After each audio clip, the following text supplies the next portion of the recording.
नमो भगवते वासुदेवाय।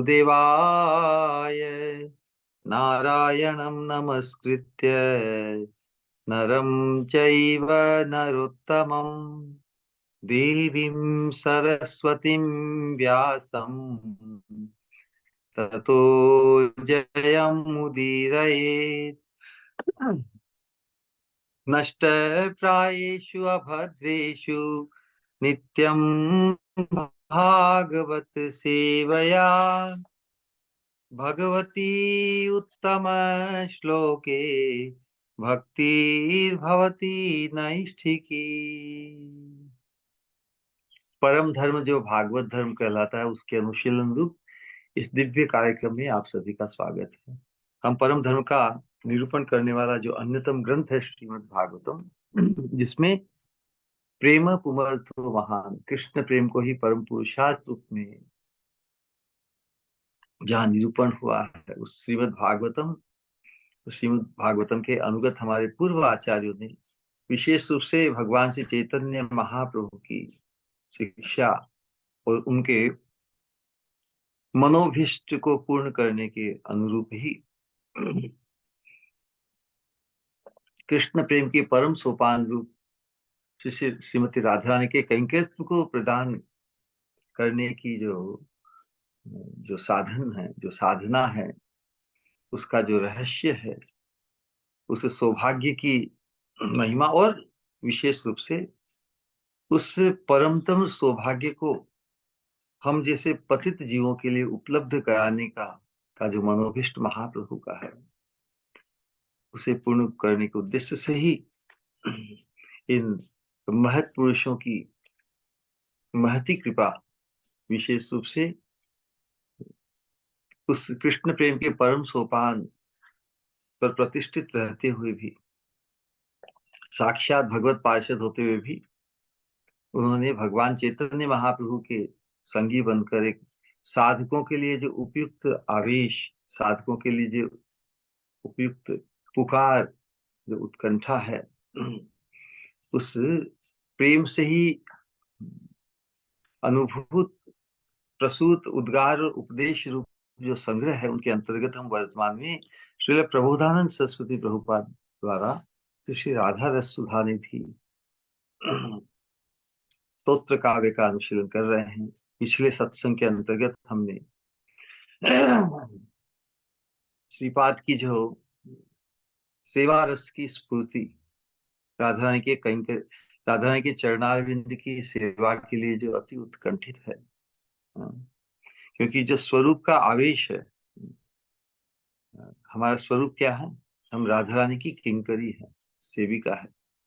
तो राधा रानी की किंकरी होने का जो अभिमान पुष्ट होते होते हमारे स्वरूप का स्फुरण अंतस चिंतन में उदित होता है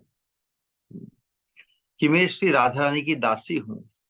और राधा कैसी राधा रानी की, जो निकुंज मंदिर में मंजू मंजू कुंज गृहिणी, कुंज मंदिर की अधीश्वरी, मंजू कहने से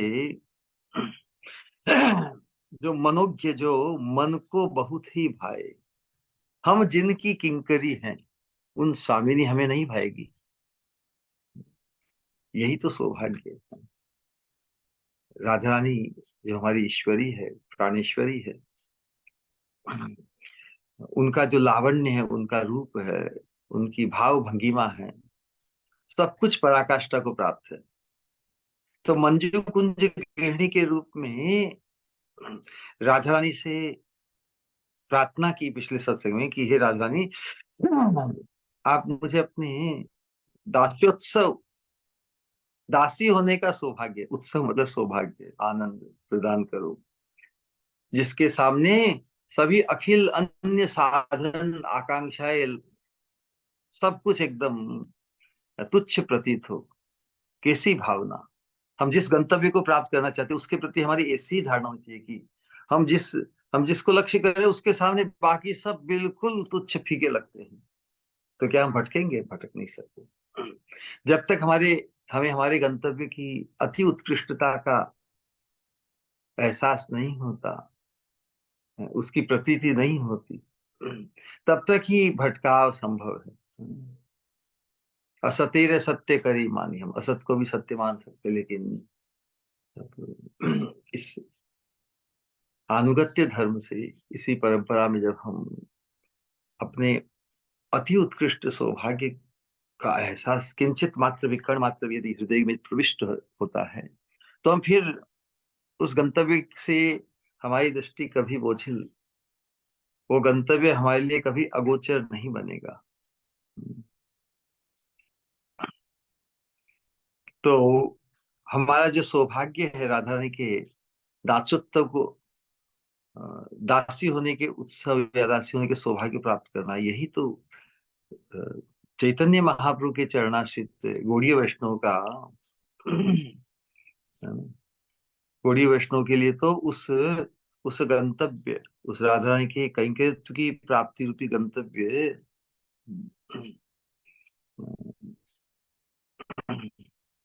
उसकी प्राप्ति से ही हमारे मन और प्राण सब कुछ सफलता को प्राप्त होंगे।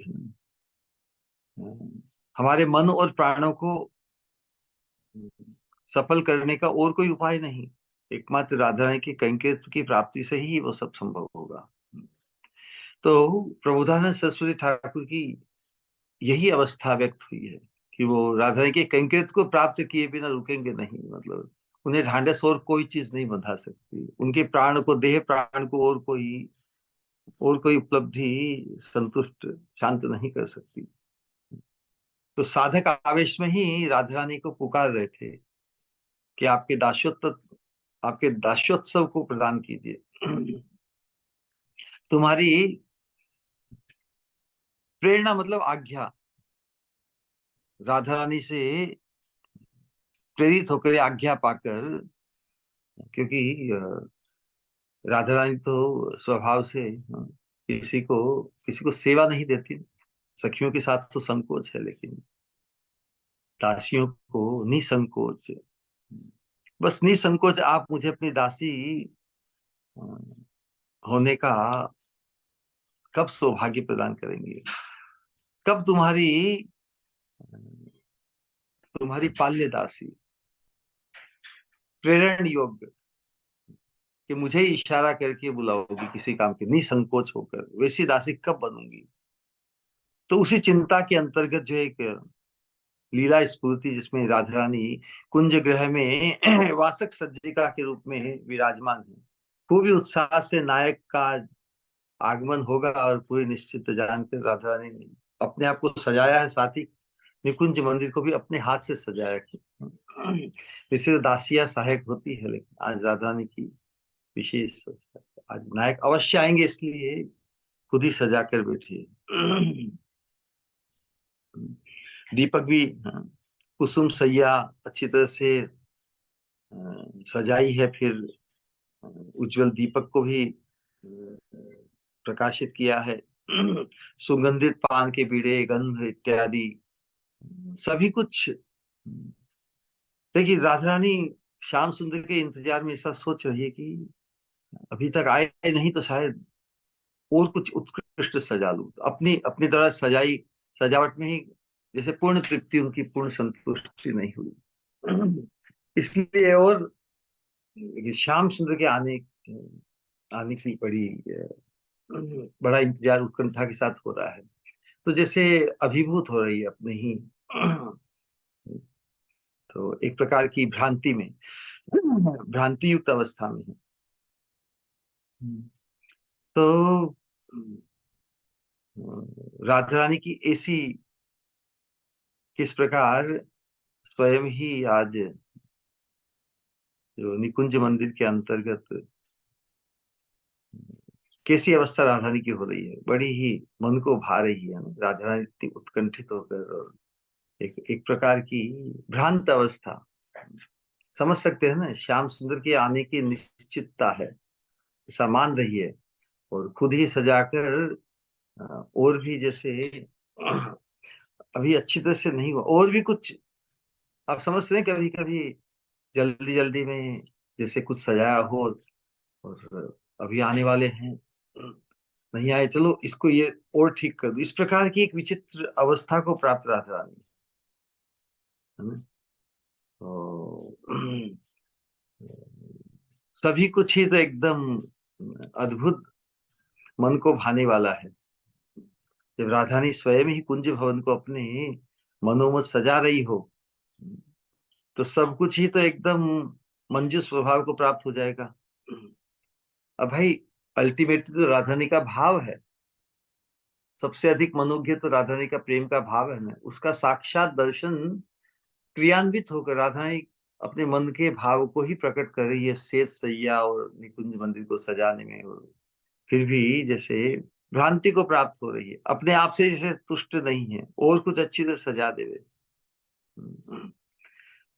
तो राधा रानी की जो ये अवस्था है, ऐसी उनकी जो वृत्ति हो रही है, वास्तव में जो उनके अंतरंग भक्त हैं, सखिया मंजरिया, वो ही उनके अंतर के भाव को समझ सकती है। तो ये किंकरियों को सौभाग्य है, उसी का अनुभव साक्षात स्फूर्ति के अंतर्गत किंकरी सरस्वती मंजरी कर रही है।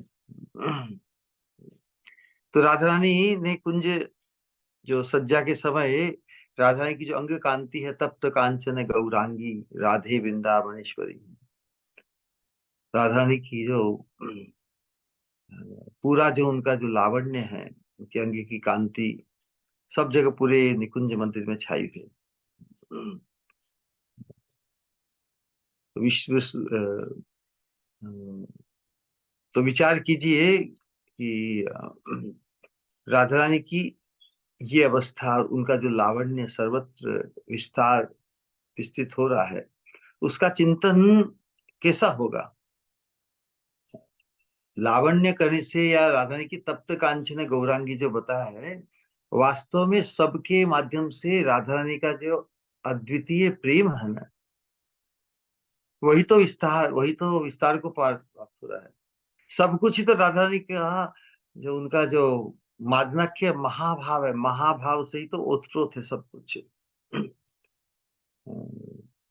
और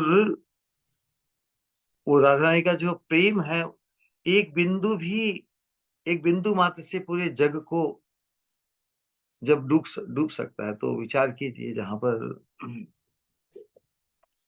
प्रेम की धारा ही साक्षात राधा रानी के श्री अंगों से, उनकी की अंग कांति के रूप से अजस्र भाव से प्रवाहित हो रही है, तो वहां पर हम समझ सकते हैं क्या अवस्था होगी।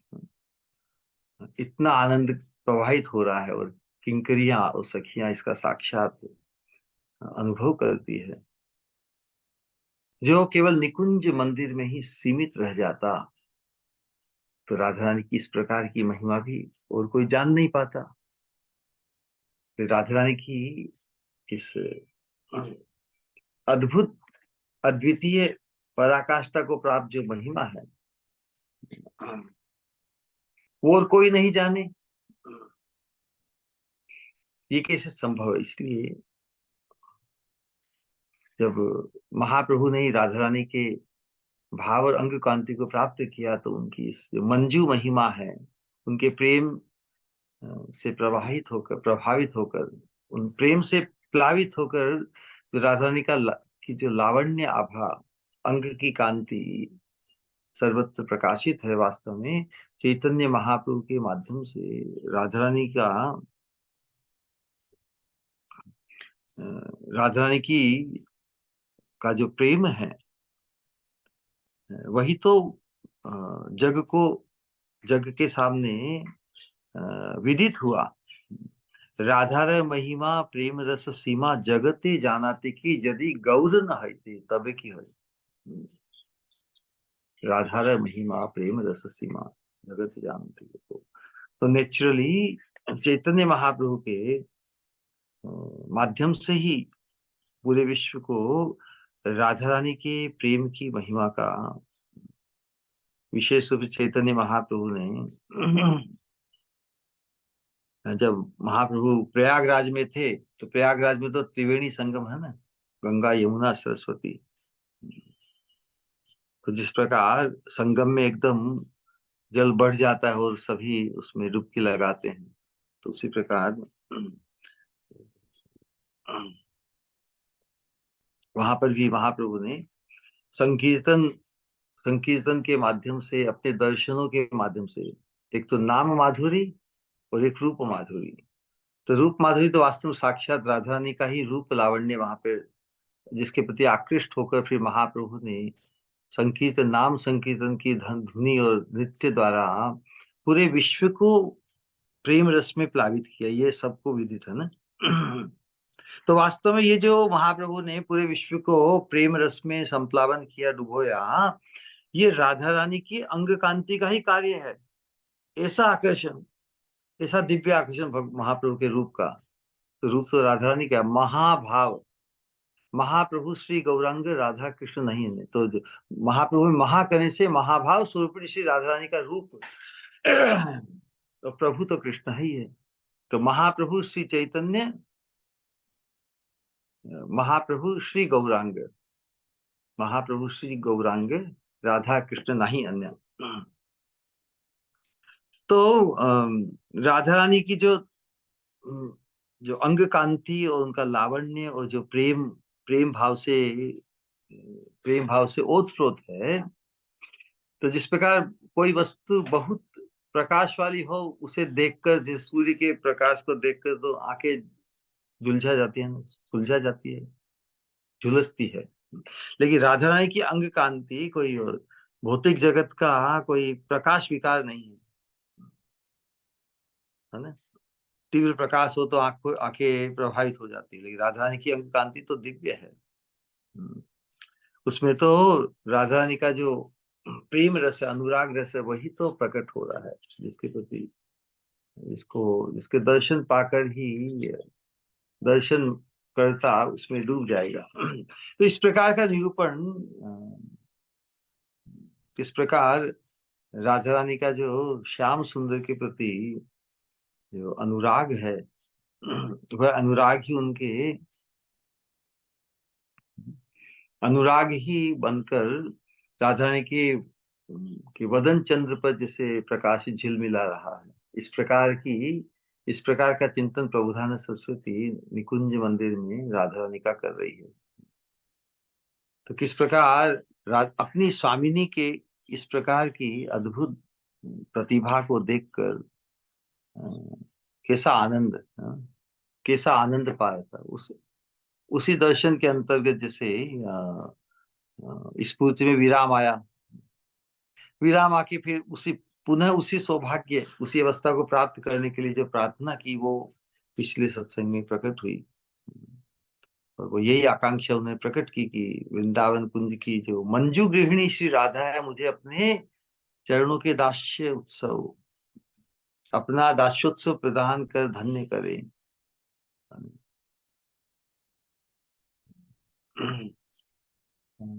कितना उनके चित्त को सुख प्रदान करने वाला, जिनका दास्य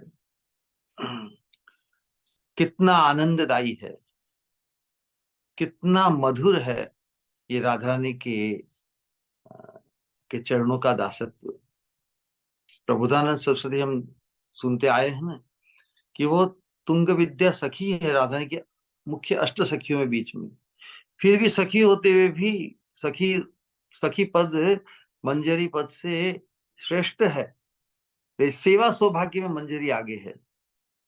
तो श्रेष्ठ पद पर होते हुए भी किंकरियों का, मंजरियों का जो सेवा सौभाग्य है, उसके प्रति वो लालायित है। सखी होकर भी दास्य रस की पात्र बनना चाहती है। ऐसा दास्य और कहाँ है, संभव है क्या? राधा रानी के दास्य के आगे समस्त साध्य, समस्त सौभाग्य, ठीक है, स्वयं राधा रानी की सखी होकर भी राधा रानी की दासी होने की पात्रता प्राप्त करना चाहती है। तो यही बात, इसी दुर्लभ सौभाग्य को प्रदान करने के लिए महाप्रभु आए। इस बात का हमें सतत ध्यान रखना चाहिए। महाप्रभु हमें क्या देने आए हैं? महाप्रभु हमसे ये अपेक्षा करते हैं कि हम इसकी इस दास्य रस की पात्रता को प्राप्त करे। वो देने आए हैं, अति दुर्लभ सौभाग्य, महाप्रभु की करुणा का ये, करुणा की ये महावदान्यता है राधा रानी का दास्य में। और इसी उत्कृष्टतम सौभाग्य को स्थापित करने के लिए ही जो गोदावरी के तट पर महाप्रभु का रामानंद राय के साथ संवाद है, उसमें यही प्रेम भक्ति की बात कहते कहते महाप्रभु फिर तक राय रामन को सभी दास्य भाव, सख्य भाव, वात्सल्य भाव, कांता भाव में फिर गोपी भाव के अंतर्गत जो राधा प्रेम, राधा रानी का प्रेम जिस भाव से वो श्याम सुंदर की माधुरी की अथाहता का अनुभव करती है, उससे अभिभूत होकर जो अवस्था को प्राप्त करती है, उसके प्रति स्वयं श्याम सुंदर आकृष्ट हम जानते हैं। तो महाप्रभु ने भी राधा दास्यम, एक सेकंड,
ओके, कोई ना कोई डिस्टर्बेंस आता ही रहता है।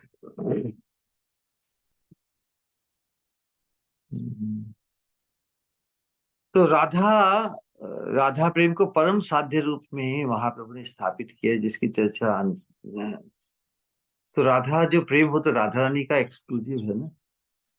राधा प्रेम से जिस कृष्ण माधुर्य का आस्वादन करती है स्वामिनी, जिस सौभाग्य को वो प्राप्त हो अपने तक सीमित नहीं रखना चाहती, तो राधा रानी की अचिंत्य कृपा शक्ति से जो उनकी किंकरियां हैं, जो उनके अंतरंग हैं, नित्य सखी रूप में श्याम सुंदर के संग से जो रोमांच, जो आनंद राधा रानी अनुभव करती है, जो भाव उनके श्री अंगों पर प्रकट होते हैं, उन्हीं भावों की स्फूर्ति रूप में ये किंकरियां हैं।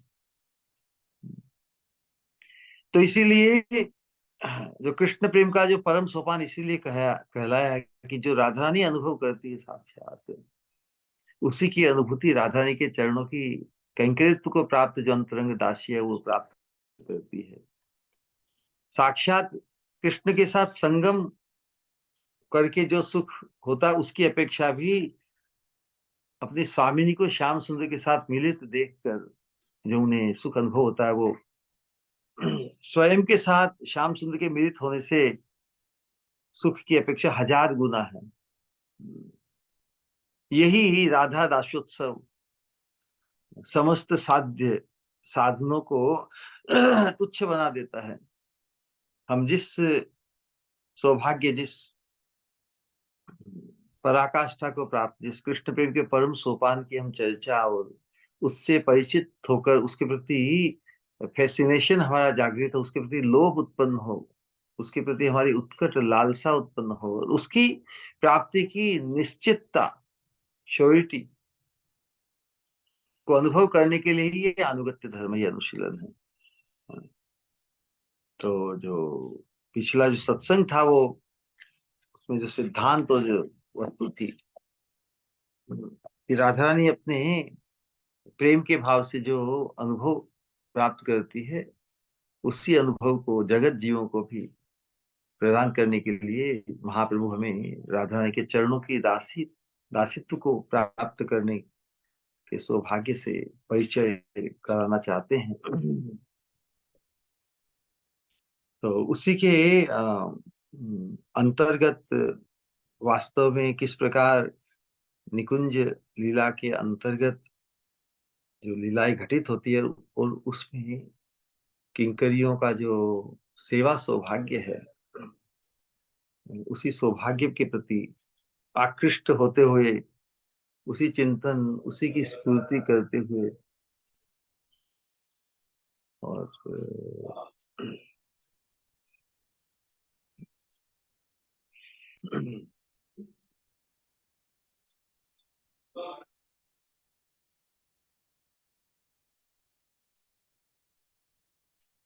ये सब कोई ना कोई डिस्टर्ब करने आए नहीं।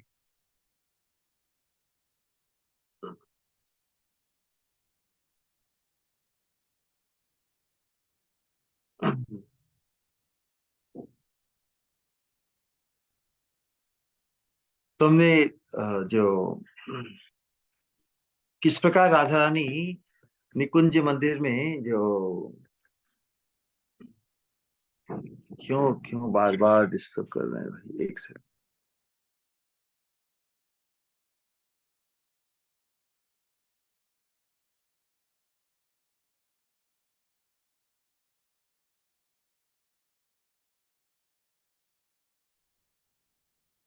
हरे कृष्णा।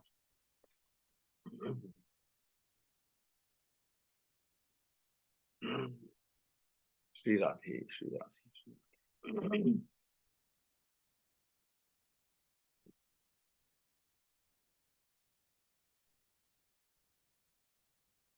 तो ये जो क्रम है, स्फूर्ति में लीला का स्मरण, राधा ने किस प्रकार श्याम सुंदर का बड़ी उत्कंठा के साथ निश्चिंत होकर कि श्याम सुंदर अवश्य आएंगे, उनका इंतजार कर रही है।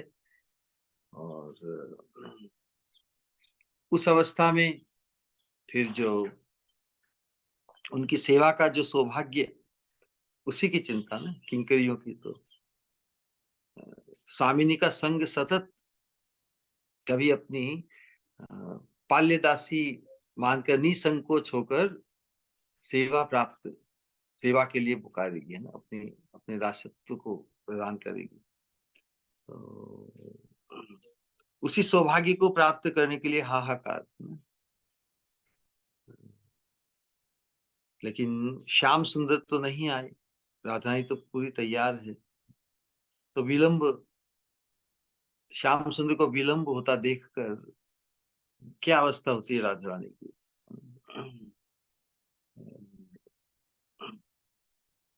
जब विलंब हो तब अनेक प्रकार के विचार मन में घटित होते हैं। श्याम सुंदर का कोई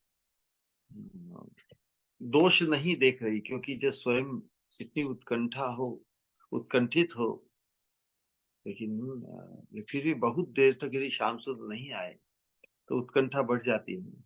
विरह भाव में अनेक प्रकार के, अनेक प्रकार के मन में विचार, अपने देह पर अनेक प्रकार के भाव प्रकट होते हैं। तो अपनी जो ये विचित्र अवस्था, अनेक प्रकार वितर्क उत्पन्न होते हैं, क्यों नहीं आए होंगे, क्या स्वास्थ्य, स्वास्थ्य में कुछ गड़बड़ी आ गई, कुछ अघटित घटित हो गया हो। अनेक प्रकार की जो श्वास भी बढ़ जाता है, वाष्प मोचन। तो अपनी इस अवस्था का वर्णन राधारानी करती है अपनी सखियों की समक्ष, किंकरियों के समक्ष भी, कि भाई मैंने तो सब व्यवस्था की।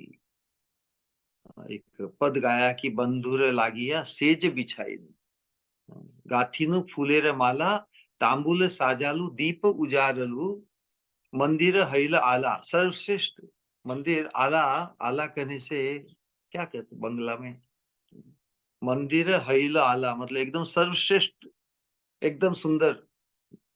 हैल मतलब हो गया आला।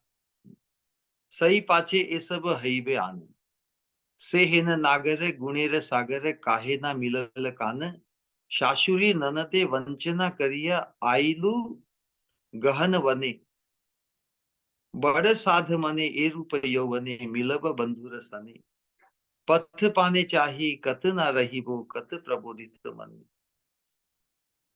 इस प्रकार जो अपनी मन की बात राधा रानी अपनी सखियों को कर रही है, तो किंकरी का कार्य क्या, जब राधा रानी इस प्रकार विचलित हो रही है श्याम सुंदर के नहीं आने से,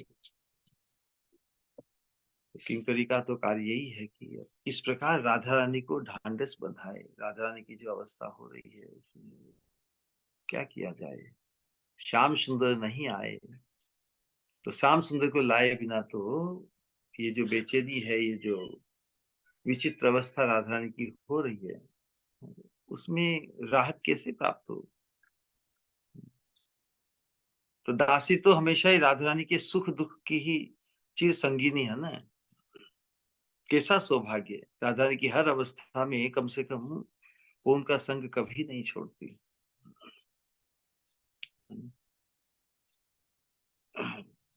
नित्य संगिनी होने के कारण ही राधा रानी के मन का भाव भी किंकरी के हृदय में स्फुरित होता है।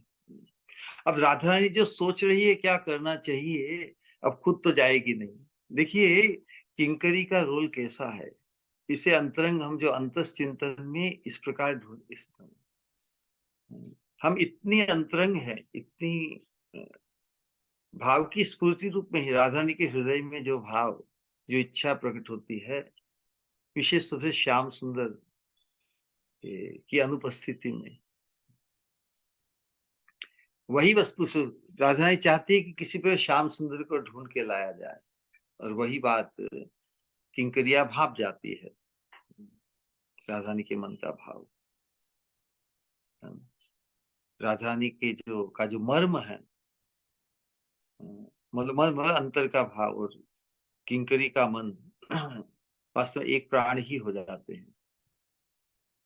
लेकिन राधा रानी तो ईश्वरी है और ये दासी है, तो जो ईश्वरी चाहती है वो इन्हें करना है। तो वास्तव में क्योंकि इसीलिए तो अंतरंग सेवा है। पूरा पूरे का पूरा मन किंकरियों ने राधा रानी को दे दिया है। पूरी की पूरी वो मन से, पूरी की पूरी वो मन से राधा रानी की बन गई है। इसलिए तो राधा रानी निसंकोच भाव से सेवा प्रदान करती है, और जो चाहती है वो उनके राधा रानी के मन का भाव भी किंकरियों के हृदय में प्रकाशित हो जाता है ना? तो किंकरियों का ऐसा सौभाग्य जब हम श्रवण करते हैं, तो हमारा भी जब तक सिद्ध स्वरूप की निरंतर स्फूर्ति यदि न हो, निरंतर हम अपने आप को राधा रानी की किंकरी के रूप में ही अनुभव या एहसास, वैसा विचार, वैसा चिंतन, उस सौभाग्य से हम चमत्कृत,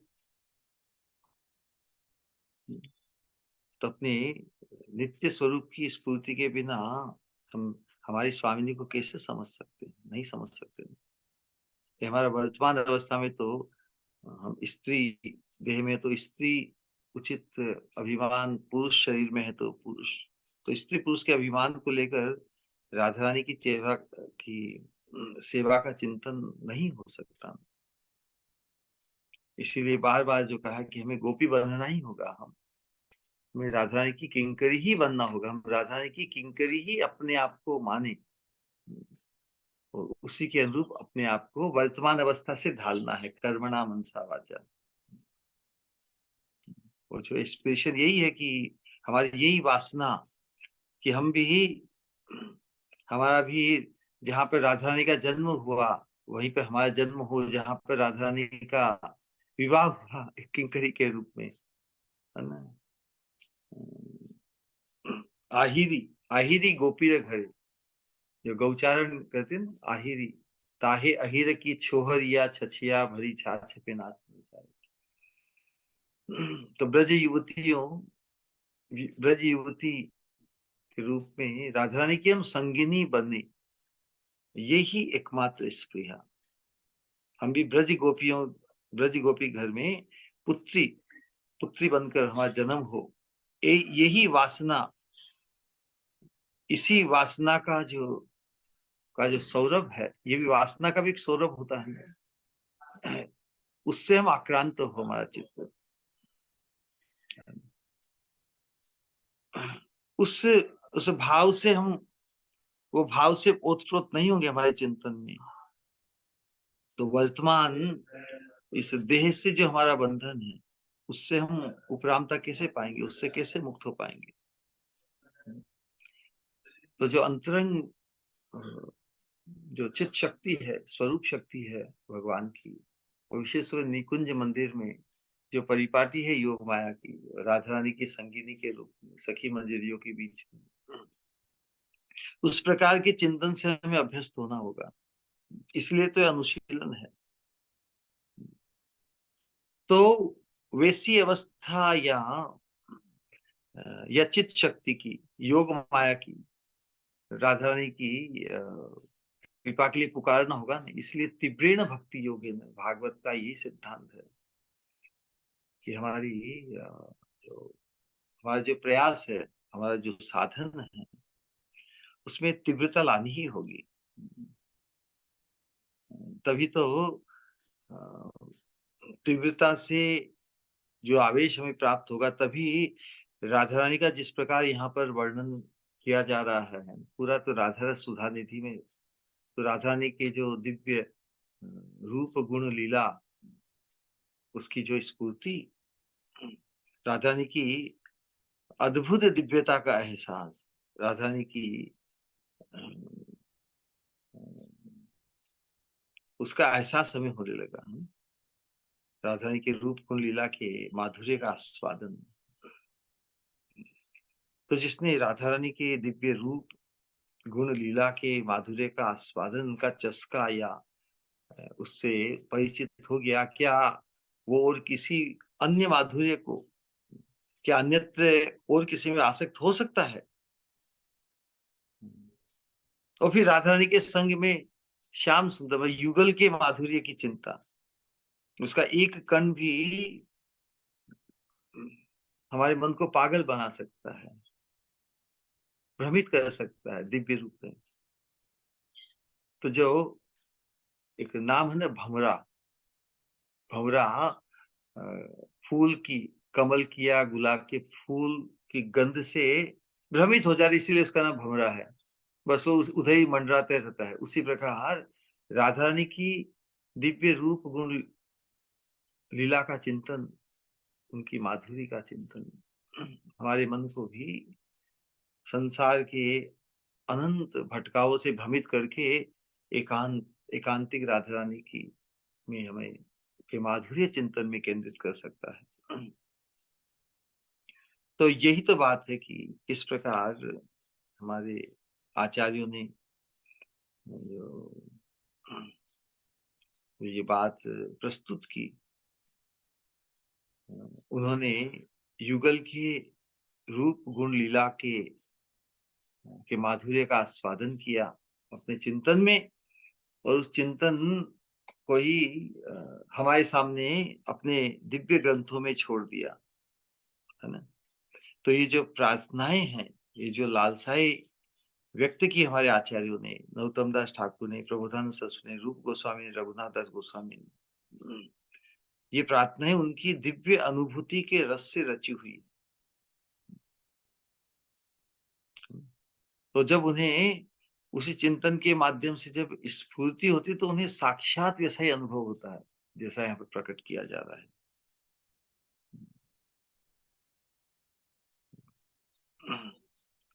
तो उस अवस्था में जो राधा रानी की अवस्था बताई है कि उत्कंठित है श्याम सुंदर के अभाव में, तो वही भाव किंकरी के मन में भी प्रकट होता है कि नहीं, श्याम सुंदर को किसी तरह लाना ही होगा, राधा रानी तो जाएगी नहीं। तो वो ही फिर बाहर जाकर व्यवस्था करती है श्याम सुंदर को ढूंढने की। तो आज का जो श्लोक है,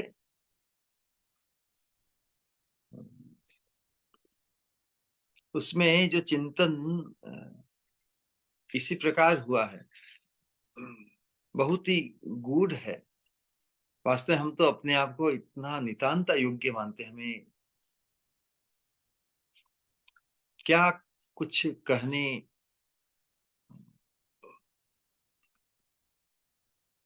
का जो जो रोल या सौभाग्य कहिए, या जो इस रस में डूबने के लिए अयोग्य होते हुए भी जैसे कोई हाथ पकड़कर, महत पुरुषों की कृपा, श्री गुरु की कृपा, उसी में जैसे खींच के ले जाना चाहती है, नितांत अयोग्य होते हुए भी। लेकिन महाप्रभु का मनोभीष्ट है, ये जानते हुए हम नितांत अयोग्य होते हुए भी उनकी इच्छा मानकर, यदि कोई खींच रहा है तो हम खींचे चले जा रहे हैं। हमें हमें यही मालूम नहीं कि कितनी कितनी दिव्य वस्तु, किस सौभाग्य को उजागर किया जा रहा है, और हम कहाँ। बहुत बड़ा गैप ना। फिर भी यदि महत्पुरुष श्री गुरु यदि हम पर कृपा करे और खींचे, तो हम क्या उसमें पीछे हट करेंगे कि नहीं नहीं हम तो योग्य नहीं है? भाई योग्य नहीं है, मन में ऐसा माने अवश्य, लेकिन कोई महत्पुरुष खींच के यदि ले जाना चाहे तो क्या हम उसको पीछे हट करेंगे? हम पीछे हट नहीं करेंगे। यही इसी बात को आज के सत्संग के अंतर्गत हम समझने का प्रयास करेंगे। ये हमारी योग्यता के कारण नहीं, योग्यता के एहसास से तो हम इससे वंचित हो जाएंगे, बल्कि हमें कृपा द्वारा खींचा जा रहा है। तो खींचा जा रहा है तो अब खींचा जाने में हम संकोच नहीं करेंगे, इस बात को ध्यान रखना। तो जो स्फूर्ति के अंतर्गत जो भाव व्यक्त हुआ है कि राधा रानी, जैसा कि जब श्याम सुंदर की अपेक्षा में राधा रानी बैठी रहती है, फिर भी श्याम सुंदर किसी न किसी कारण, जानते हुए जानकर अनजान होकर भी जब नहीं आ पाते, तो राधा रानी बड़ी खिन्न, बड़ी विचित्र अवस्था को प्राप्त करती है। इसलिए हर बार संकेत स्थान पर जाकर पहुंचकर, और आशंका तो बनी रहती है ना, एक बार अनुभव हो जाए, दो बार अनुभव, बार बार अनुभव हुआ है। अब बार बार क्या है, निकुंज लीला भी अनंत काल से चल रही है, हर रोज चल रही है। कुछ कुछ मल्टीपल टाइम्स हो गया, श्याम सुंदर अपेक्षित समय पर स्थान पर नहीं पहुंच पाए। तो फिर राधा रानी जब भी पहुंचती है श्याम सुंदर के इंतजार में निकुंज मंदिर में संकेत स्थान पर, तो आशंका हमेशा बनी रहती है कि शायद आज भी नहीं आए। इसलिए अकेली जाने से संकोच रहता है, आशंका बनी रहती है, क्योंकि श्याम सुंदर द्वारा उनकी वंचना हो रही है, बार बार हुई है वंचना। इसीलिए किंकरी का सतत साथ होना आवश्यक है। निकुंज मंदिर अकेले ही प्रवेश करती है, अकेली ही श्याम सुंदर के आएंगे, लेकिन श्याम सुंदर की ये जो वंचना करने का जो स्वभाव है, उससे आशंका बनी रहती है। तो हे स्वामिनी, उस समय आप उत्कंठित और व्यग्र होकर अकेली अपने पाप को महसूस करेगी, लेकिन मैं तो सतत तुम्हारे साथ हूँ। कितना भी निवृत्त एकांत स्थान हो, कदम वाटिका हो, मुझे अनुचरी के रूप में साथ चलने का आदेश तुम कब दोगी? दृष्टया यत्र क्वचन विहिता आम्रेड ने नंद सुनो। श्याम सुंदर बार बार जो प्रार्थना करती है आम्रेडन, कि कब मिलना हुआ, कब मिलना होगा। वास्तव में श्याम सुंदर की इस प्रकार की उत्कंठा देखकर स्वामी ने भी उन्हें जैसे संकेत स्थान का इंगित करती है। वास्तव में ये बड़े, ये जो प्रीति की रीति है विशेष रूप से, ये बड़ी विचित्र है। इसमें जो एक प्रेम पट्टनम एक पुस्तक है, उसमें बताया कि जहाँ पर जहाँ पर हाँ ही ना है और ना ही हाँ है। तो जिस प्रकार श्याम सुंदर बार बार प्रार्थना करे मिलने की, तिरछी नजर करते हुए,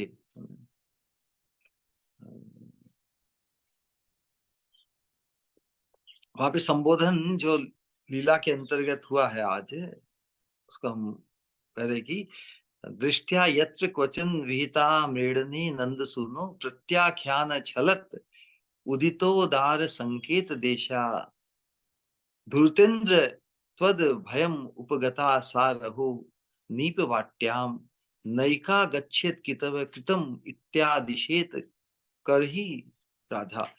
63, 63 नंबर श्लोक। कितना इस श्लोक के भाव में हम प्रवेश कर पाए, महत पुरुषों की, श्री गुरु की कृपा से ही जो कुछ भी उद्घाटित होगा उसी से आप सब संतुष्ट होना। मेरा तो बिल्कुल वास्तव में योग्यता या अधिकार नहीं है। उनके उनकी इच्छा को ही, उनकी इच्छा जानकर ही बस इसमें कुछ योगदान हम कर सके, एकमात्र वही वही एकमात्र इच्छा है।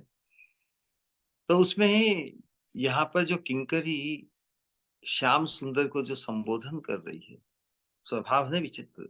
हमारी स्वामिनी की वंचना करते हैं, संकेत स्थान पर प्रतिज्ञा करके भी नहीं आ पाते। तो यहाँ पे धूर्तेन्द्र त्वद, हे कितव मतलब कपट, कपटी, धूर्त शिरोमणि नंद नंदन, हमेशा मिलने के लिए तो हमेशा आतुर रहते हैं। अब श्याम, राधा रानी तो एक गृहिणी है, अनेक प्रकार की जो अवस्थाएं है ना, ससुराल में कभी अवस्थित है, बड़ी विचित्र अवस्था में रहकर सबसे बचाकर आना पड़ता है संकेत स्थान पर, और किसी कोई जान नहीं पाए हैं। ये विचित्र निकुंज मंदिर की लीला है। तो बार बार प्रार्थना करते हैं मिलन के लिए, अपनी अपनी तिरछी नजरों से स्वामिनी के प्रति उनकी नजर है। कहाँ कहाँ छुप कर ससुराल में भी आ जाते हैं राधा रानी की जावट में, और वहां भी क्या क्या अटकलें कर कर राधा रानी से चार आंखें मिलाने का प्रयास करते हैं। अब राधा रानी को तो बड़ा संकोच करके, अब विचित्र अवस्था, लेकिन वो उत्कंठित तो राधा रानी भी है। ये सखिया कोई ना कोई अवसर देखकर, और ये जो आंखों के इशारों से, और जब किसी प्रकार व्यवस्था करती है सखिया मंजरिया, राधा रानी को विपरीत दशा से दर्पण दिखाकर श्याम सुंदर का दर्शन कराती है। अनेक प्रकार की अटकलें हैं।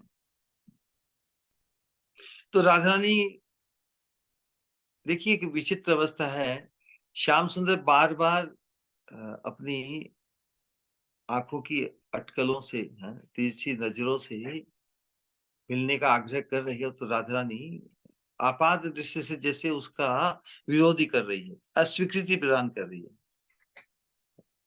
अस्वीकृति में भी स्वीकृति है ना? और स्वीकृति में सहज मान जाए मतलब अस्वीकृति है। प्रेम की रीति, प्रीति की रीति ऐसी ही है। तो राधा ने जो अस्वीकृति के माध्यम से भी संकेत कर रही है कि वहां जाओ वहां जाओ, जैसे अवज्ञा कर रही है। एक चिंतन कीजिए कि ये जो प्रेम प्रेम के राज्य की रीति इसी प्रकार है।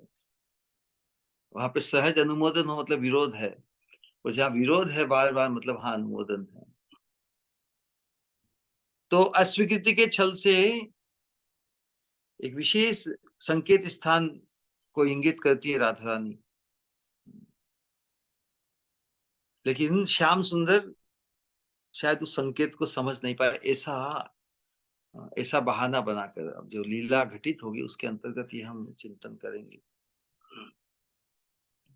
वंचना कर दी राधा रानी की, तो किंकरी जब ढूंढने जा रही है, अब देखिए तब क्या अवस्था प्राप्त होती है।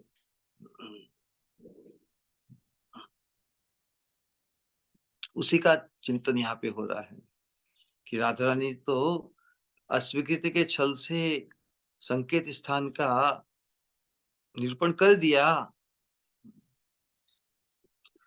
लेकिन तुम ही नहीं आए, भूल तुमसे होगी। इंगित कर दिया, फिर भी तुम इतने बुद्धिमान होकर, चतुर होकर ऐसी भूल कैसे कर दी? अब श्याम सुंदर क्या बहाना बनाते हैं, लेकिन कितनी भी बहानेबाजी करेंगे, लेकिन किंकरी से बच सकते हैं क्या? नहीं बच सकते, इसलिए किंकरी ही उनकी भर्त्सना कर रही है। वो तो अब तुम पे, यू आर नॉट रिलायबल, तुम पर विश्वास नहीं किया जा सकता। मल्टीपल टाइम तुमने प्रतिज्ञा भंग की है।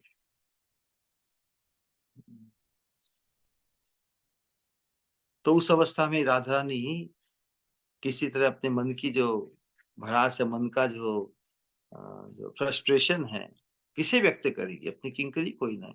तो नैका गच्छेत कितव कृतम आदिशेत कर ही राधा, हे स्वामिनी, हे राधे, वे राधे मुझे अनुचरी के रूप में साथ चलने का आदेश कब देगी? इस प्रकार की इच्छा। तो विरह उत्कंठिता राधा रानी का आज निरूपण किया है ना, उसी का हम चिंतन कर रहे हैं। विशेष रूप से कैसी अवस्था में, कैसी अवस्था आ जाती है इस निकुंज लीला के अंतर्गत, परकीय रस के अंतर्गत। तो राधा रानी की जो विरह उत्कंठिता अवस्था को देखकर अब उपाय तो वही करेगी ना। तो ये दासी किंकरी श्याम सुंदर को ढूंढने के लिए निकल गई। तो वृंदावन की वन वन में सर्वत्र खोजने पर भी श्याम सुंदर का कोई ठिकाना नहीं। तो किंकरी को भी बड़ी चिंता हो गई। क्यों चिंता हो गई? श्याम सुंदर को ढूंढे बिना, पाए बिना, उनको संग लिए बिना तो वापस जाएगी नहीं, है ना।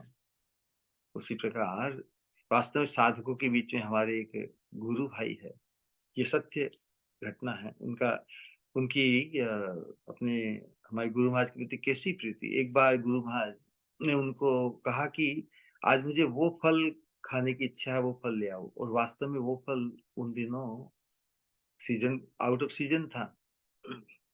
तो वो लेने गए, सुबह 10 बजे लेने गए, और ढूंढते ढूंढते सब जगह दोपहर हो गई, 12 हो गई, 2 बज गए। लेकिन उन्हें इतनी ग्लानि हो रही कि गुरु महाराज ने आज एक किसी चीज को लाने की इच्छा व्यक्त की, और वो उन्हें नहीं मिला। तो बिना उस फल को लिए यदि वो वापस आ जाए, गुरु महाराज को कहे मैंने बहुत प्रयास किया, नहीं मिला, उन्होंने नक्की किया कि मुझे वो फल नहीं मिलेगा तो मैं जाऊंगा ही नहीं वापस। तो एक जगह बैठ कर बड़ी डिप्रेस होकर रोने लगे। उसी समय कोई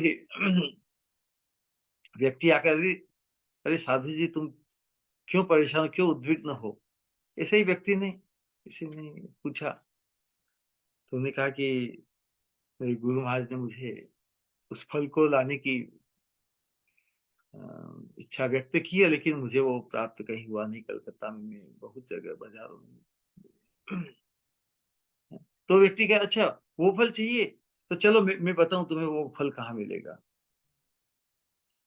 तो वो ले जाके किसी तरह उनको फल उपलब्ध कराया, और फल लेके फिर शाम को 5 बजे आए।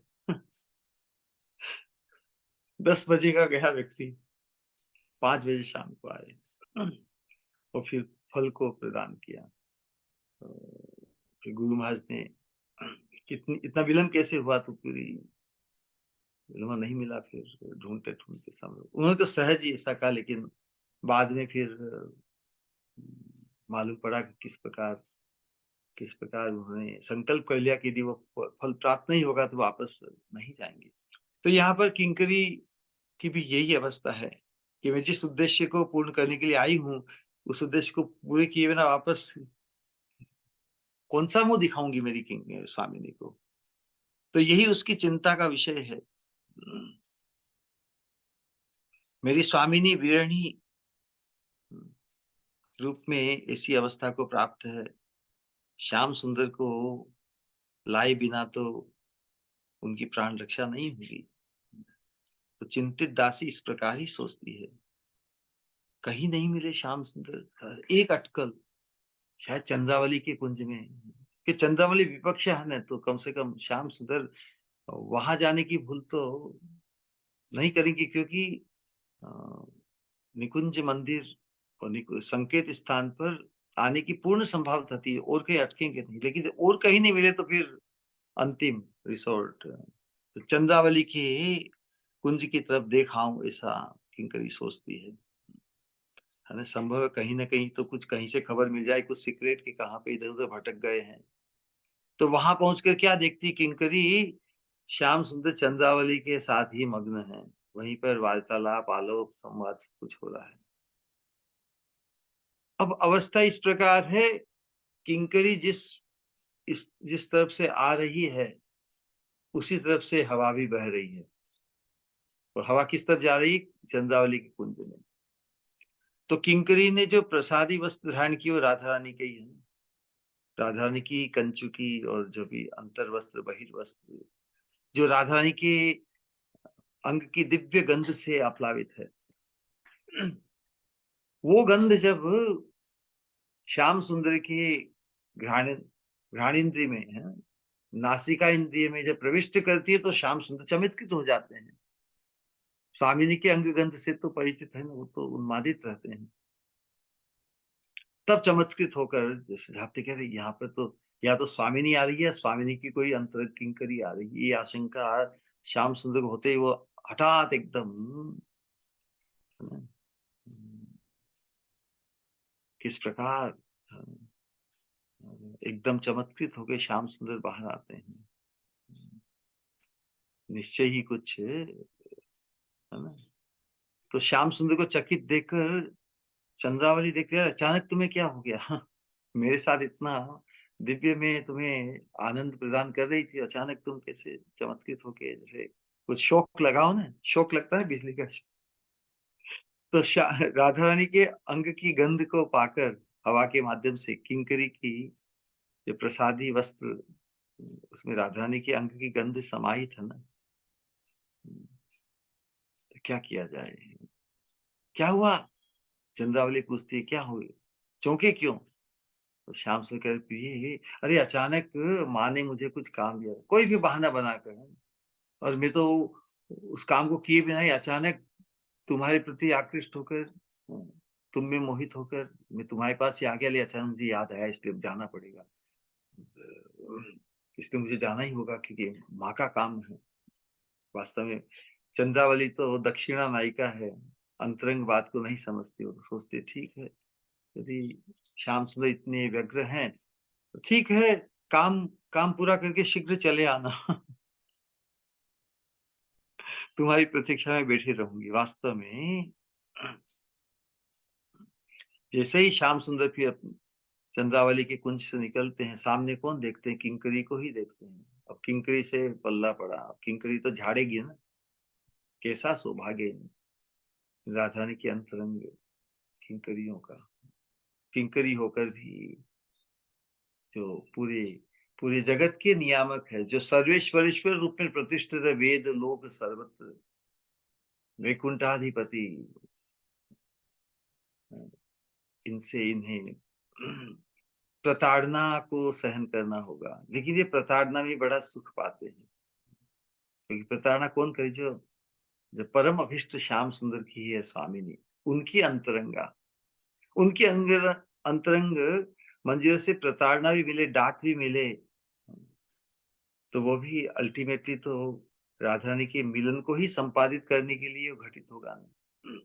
तो सब कुछ श्याम सुंदर को आता है। कैसी अद्भुत अवस्था! वो डांट रही कि धूर्त, तुम्हारी यही वासना थी, तुमने प्रॉमिस तो किया स्वामिनी के पास आओगे संकेत स्थान पर समय पर, और तुम कहते कुछ हो, करते हो और कुछ हो। तो फिर आने को कहा ही क्यों संकेत कुंज में? तुम्हारी कहना किसी को और जाओ कहीं पे, लंपट है ना। लंपट व्यक्ति के यही लक्षण है, सभी में उसका मन भटक जाता है।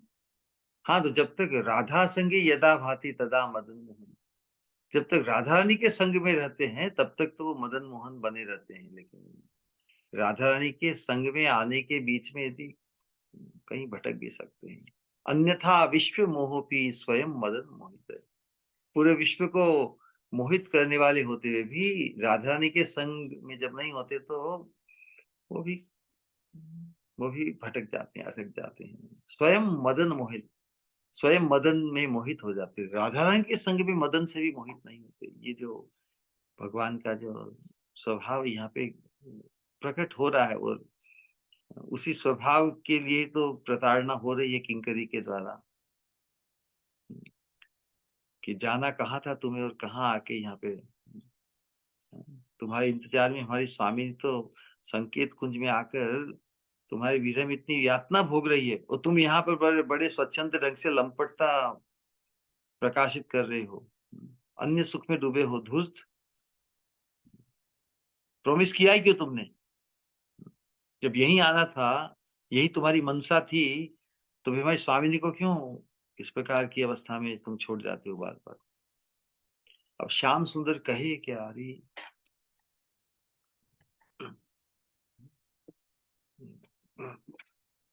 श्याम सुंदर क्या बहाना करते हैं? अरे वो संकेत कुंज, उस स्थान का तो मुझे पता ही नहीं। देखो कितना कितना एकदम सहज बनकर, एकदम जैसे भोलेपन में बोल रहे कि वो संकेत कुंज का मुझे पता ही नहीं चला। तो फिर मेरी इतनी भर्त्सना क्यों करती हो? मैंने तो बहुत, मुझे पता ही नहीं पड़ा। जब जब बार बार मैंने इशारा करके जब इच्छा व्यक्त की, तो मेरी तो, मुझे बताया ना कि क्या किया राधा रानी ने, उसकी अस्वीकृति की ना। अस्वीकृति पूर्वक जैसे कहा कि अन्यत्र जाओ, है ना, वहां जाओ, जैसे राधा रानी ने कहा हो, अब यहाँ तुम्हारा पल्ला नहीं पड़ेगा। अस्वीकृति प्रकार अन्यत्र जाने हेतु कहा ना, श्याम सुंदर ऐसा बहाना बना रहे, अन्यत्र मतलब जाओ तुम चंद्रावली के पास ही जाओ, ऐसा ऐसा ऐसा बहाना बना के श्याम सुंदर कह रहे हैं कि मैं तो मुझे तो अस्वीकृत थी, मुझे तो राधा रानी ने अस्वीकृति प्रदान कर दी। तो फिर मैं तो समझ नहीं सका कि वो क्या कहना चाहती, कैसे श्याम सुंदर भोले बने हैं। मैं तो समझ नहीं सका, मैं तो समझा ही नहीं। मैं तो समझा कि उन्होंने टाल दिया मुझे, उन्होंने कहा जाओ जाओ उधर ही जाओ, मतलब उधर उस संकेत स्थान पे आने के बदले मैंने सोचा कि और कहीं जाओ। मैं क्या क्या करता, वास्तव में बहाना बना रहे हैं श्याम सुंदर। मैं ठीक से समझ नहीं पाया। तो किंकरी और क्रोधित होकर तीसरी नजर से कटाक्ष से, अच्छा इतने भोले बन रहे हो, सब कुछ समझ गए हो। धूर्त लोगों की बुद्धि ऐसी है कि जब धूर्तता करते हैं, जैसे उन्हें कुछ मालूम नहीं, इतने मतलब भोले बन जाते हैं। ये धूर्तता का ही लक्षण है। तो तुम्हारी धूर्तता, तुम जिस प्रकार अनजान बने, बिल्कुल जैसे कुछ ख्याल ही नहीं, ऐसा जो नाटक कर रहे हो, तुम्हारी धूर्तता ही इसमें प्रकाशित है। तुम इसी तरह, हमारी स्वामिनी जो सरल बाला है, कितनी सरल है, कितनी मंजूर स्वभाव है, उसकी इसी प्रकार वंचना करने का तुम्हें बड़ा शौक है। तुम जानबूझकर, समझबूझकर भी मेरी ईश्वरी को धोखा देकर विपक्ष के कुंज में चले गए। तुम्हारी ऐसी जुर्रत, किंकरी तो बड़ी पूरी झाड़ रही है। चलो आज तुम्हारी सारी बातें स्वामिनी को बताकर तुम्हारे समुचित दंड की व्यवस्था करते हैं। तो श्याम सुंदर क्या करे? किंकरी कह रही है कि तुम्हारे अ, इस प्रकार की वंचना के कारण ही हमारी स्वामिनी अकेली निकुंज मंदिर में जाने से कतराती है। वो तो ठीक है कि अ, उनके संग में कम से कम हम होने से उस कुछ काम तो बन जाए, नहीं तो निकुंज मंदिर में अकेली ही प्रविष्ट हो जाए और वहां पे बस इंतजार करते ही रहे। ये तो अच्छा है कि मैं साथ में थी, मैं साथ में हूँ, तो अब उनकी इच्छा को जानकर तुम्हें ढूंढने के लिए चली आई। नहीं तो तुम्हारे भरोसे तो बिल्कुल बिल्कुल चौपट था मामला। तो इस प्रकार जो निसंकोच श्याम सुंदर का तिरस्कार कर रही है, कैसी महिमा, कैसा माधुर्य राधा रानी की दासियों का। कभी ऐसा सेवा सौभाग्य हमें भी उपलब्ध हो, तो श्याम सुंदर को भी दिशा दिखाने का अवसर हमें भी मिले। हम श्याम सुंदर को दिशा दिखाते हैं, क्योंकि श्याम सुंदर अपनी दिशा से भटक गए। जिस प्रकार साधक भटक जाता है ना निकुंज में, तो ये भटक जाने का स्वभाव ओरिजिनली तो भगवान में ही है। तो श्याम सुंदर भी अपनी दिशा से भटक जाते हैं, उनको भी दिशा दिखाने के लिए। भगवान को दिशा कौन दिखाएंगे, जो भगवान की अंतरंग है। श्याम सुंदर को भी राधा रानी की दिशा दिखाने का कार्य भी जो उनकी भी अंतरंग, राधा रानी की भी परम अंतरंग है, वो ही तो ये कार्य करेगी। कैसा सौभाग्य है, दासी होते हुए भी। जिस प्रकार जैसे एक सखा दूसरे सखा को कह सकते हैं ना कुछ भी, तो उसी प्रकार दासी होते हुए यहाँ पर दासी में अभिमान अपनी स्वामिनी का, अपनी स्वामिनी के विरुद्ध अनुचित विरोध में कोई कार्य करे तो उसको उसको फटकारने का, उसका तिरस्कार करने का भी सौभाग्य इन्हें प्राप्त है। स्वातंत्रमयी सेवा है दासियों की, नहीं सखियों की और गोपियों की स्वातंत्रमयी सेवा, लेकिन दासियों की तो अनुगत्यमयी सेवा है। अनुगत्यमयी सेवा होते हुए भी कितना इस पर्टिकुलर सेवा के अंतर्गत कितनी स्वतंत्रता उन्हें प्राप्त है। जिस प्रकार कोई प्राइम मिनिस्टर का सेक्रेटरी हो, प्राइम मिनिस्टर के हित में काम करने के लिए उससे कितना पावर आ जाता है। अपने वट से नहीं कर रहा, लेकिन अपने बॉस, अपने स्वामी, अपनी स्वामिनी की के पक्ष में और स्वामिनी के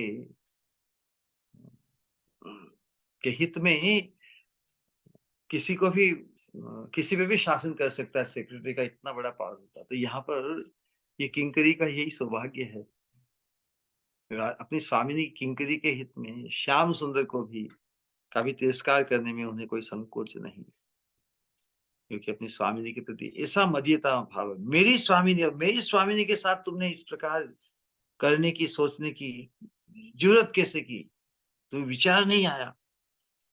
तुम ही हमारी स्वामिनी के दुख का और इस प्रकार की पीड़ा का कारण हो, है ना। तो वास्तव में ये जो भाव उल्लास रहती है ना, भाव का उल्लास स्वामिनी के प्रति ही विशेष, उस भाव उल्लास रति जो मंजरियों का स्वभाव है, उनकी रति का परिचय है। उसी की एक तरंग है जिसके अंतर्गत श्याम सुंदर का तिरस्कार करके भी उन्हें दिशा दिखाने में संकोच नहीं करती।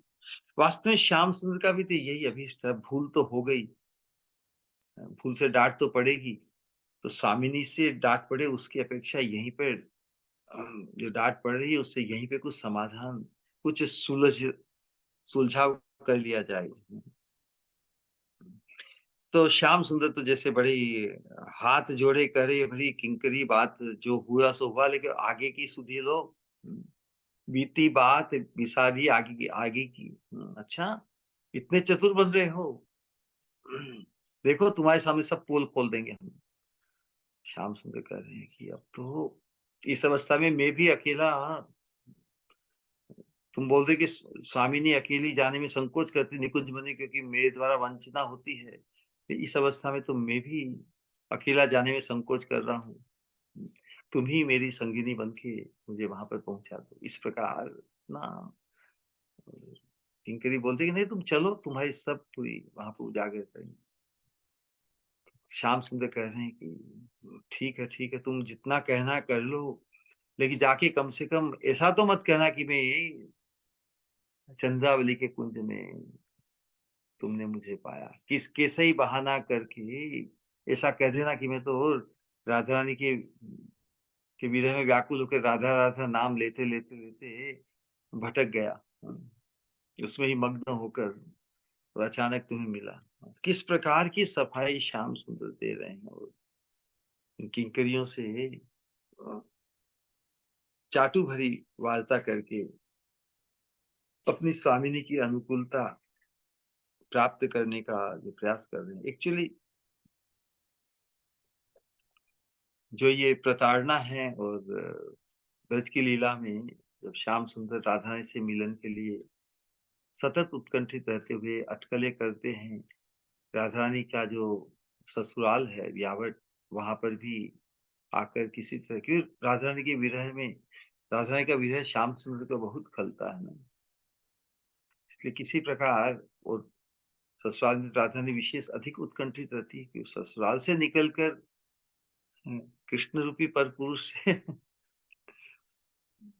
लौकिक दृष्टि से श्याम सुंदर के साथ राधा रानी का कोई संबंध नहीं है कि अब तो पुष्ट अवस्था को प्राप्त है ना, पुख्त अवस्था को प्राप्त है, किस प्रकार मिले आपस में, लेकिन अनेक प्रकार की अटकलें। तो जब श्याम सुंदर इन न केवल मंजरियों से ही बल्कि अनेक अवस्था में जो बड़ी युवतियों से, अब जटिला कुटिला, ये तो वो हमेशा वो जानते हैं कि श्याम सुंदर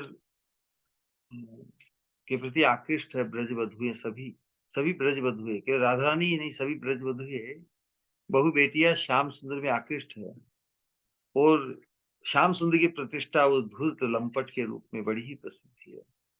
तो किस प्रकार ये धूर्त लंपट हमारी बहु बेटियों को दूषित नहीं करे जबरदस्ती करके, हमें इस प्रकार का खुलेआम रंगियात किसी ने आज तक पकड़ा नहीं, लेकिन प्रतिष्ठा तो ऐसी है कि ये हमेशा उधर ही मंडराता रहता है जहां पर सुंदर युवती ब्रज बधुए। तो ये योग माया ने इस प्रकार का खिलवाड़ उसको प्रकाशित किया है। श्याम सुंदर विदग्ध ललित माधव में एक दृष्टांत आता है जहां पर श्याम सुंदर अपने सखा को कहते हैं, वास्तव में उद्धव जी से कहते हैं कि जो ये गोकुल रमणियों की जो कटाक्ष वाणी है, जो तिरस्कार वचन है, वो मुझे इतना आनंद देते हैं, वैसा आनंद मुझे महामुनियों की जो मेरी महिमा को प्रकाशित करने वाली जो स्तुतियां है, वो भी मुझे बेकार फीकी लगती है उसके सामने। क्यों? कि इसमें जो श्याम सुंदर का जो मनोभिष्ट है, राधा रानी से मिलित होने की जो आकांक्षा पूर्ति, जो जो बाधा उपस्थित करती है तिरस्कार द्वारा, ये ब्रज की गोकुल की वृद्धाएं तिरस्कार वचन, वो भी मुझे आनंदित करती है, क्योंकि उसमें भी राधा रानी का संबंध है ना। गोकुल की जो वृद्धा स्त्रियां हैं, उनका तिरस्कार राधा रानी की जो प्रेम माधुरी का आस्वादन प्रदान करती है, मतलब राधा रानी की दुर्लभता घटित होती है। जो वस्तु जितनी अधिक दुर्लभ हो जाए प्राप्त करना, उसका माधुर्य, उसका अप्रेजल बढ़ जाता है ना। तो श्याम सुंदर कहते हैं ब्रजी युवतियों की जो प्रताड़ना है, वो भी मुझे वेद स्तुति से ज्यादा, कभी सौभाग्य हो तो विदग्ध माधव और ललित माधव जो नाटक है, उसमें उसका अनुशीलन करना, उसमें एक सेक्शन में बाँच रहा हूँ किस प्रकार हर अवस्था में ललिता विशाखा सखियां और सभी मंजरियां राधा श्याम सुंदर का मिलन कराने में ही हमेशा व्यस्त रहती है। तो अनेक प्रकार की अटकलें करनी पड़ती है, वंचित करना पड़ता है, जो विपरीत भाव को प्राप्त है, जो खुद को राधा रानी की सास समझती है, ननद समझती है, राधा रानी के प्रति उनका जो पुत्र है या भाई है, उसके हित के लिए राधा रानी सब अनुचित उचित कार्य करे और किसी प्रकार लंपट के चक्र से बची रहे, इस प्रकार की अवस्था। तो ललिता विशाखा सखिया भी, अब राधा रानी तो उद्विग्न है, श्याम सुंदर के विरह में व्याकुल है। ललिता सखी किसी प्रकार श्याम सुंदर से मिलन करने की व्यवस्था करती है, श्याम सुंदर को एक एक जगह जहाँ पर राधा रानी अपने घर में ही विराजमान हैं और संकेत द्वारा राधा रानी को श्याम सुंदर का परिचय दे रही है। यही बता रही है कि भाई जिनके लिए तुम अति आतुर हो रही हो, है ना, साक्षात उन परमानंद को स्वीकार करो। राधा ललिता सखी राधा रानी को संबोधन करते हुए इस प्रकार कर रही है। तो लेकिन है तो जटिला भी इर्द गिर्द, तो जटिला को दृष्टिगोचर कौन होती है? जटिला दिख रही है बड़े आनंद से, ये तो दाहिनी और राधा रानी बैठी है। तो ऐसा समीप जाकर राधा रानी को कहती है कि भाई तो जहाँ राधा रानी है वहां पर तो ललिता होगी ही, है ना। तो राधा रानी को देखकर फिर ललिता सखी को देखकर देखिए ये जटिला कितनी कुटिलता को व्यक्त करती है। जैसे इंगित कर रही है, अपने एज्यूम करके कह रही कि ललिता सखी को जटिला संबोधित कर रही कि अभिसार मार्ग का उपदेश दायिनी ललिते, अब मेरा पुत्र अभिमन्यु विदेश में गया हुआ है, इसलिए तुम गृह शून्य करके क्यों इस बधू को यहाँ लाई हो? घर से निकाल कर राधा रानी को उसके घर से निकाल कर लाई है श्याम सुंदर से मिलन कराने की ललिता से। तो किसी तरह किसी कारणवश वहां जटिला भी उपस्थित हो जाती है। वहां पर राधा रानी को देखकर कटाक्ष पूर्वक ललिता को कह रही है कि मेरा मेरा बेटा, मतलब राधा रानी का पति, वो तो विदेश में गया, बाहर काम गया हुआ है, तो घर तो सुना है, तो सुने घर से राधा रानी को तुम निकाल कर क्या चाल चल रही हो? कहाँ पर तुम कुछ गड़बड़ करने वाली हो? यहाँ पर मेरी बधू को यहाँ पे क्यों लाई हो?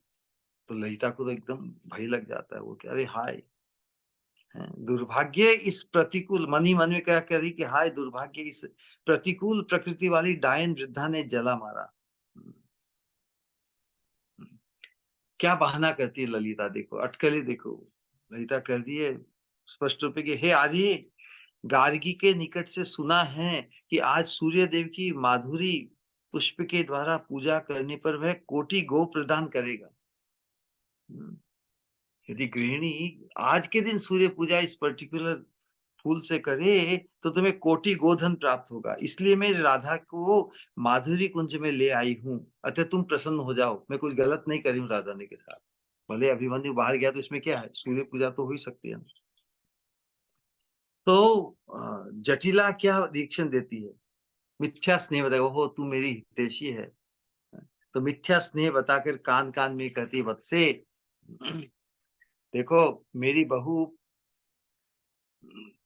पुत्र के निकट हमेशा कहती रहती है कि मैं तो कहीं जाने की इच्छुक नहीं हूँ, मैं तो तुम्हारे साथ ही बंधी हूँ। देखिए ललिता मुझे जबरदस्ती प्रलोभन देकर अभिसार कराती है। देखिए अभी अभिमन्यु वहां नहीं है, राधा रानी के सामने ही ललिता की निंदा कर रही है कि राधा रानी तो इंटरेस्टेड नहीं है कहीं अभिसार में जाने के, अभिमन्यु को छोड़कर और कहीं जाने से उत्सुक नहीं है।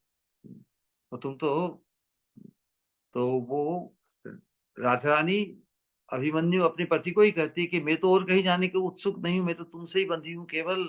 लेकिन ललिता मुझे प्रलोभन देकर अभिसार कराती है।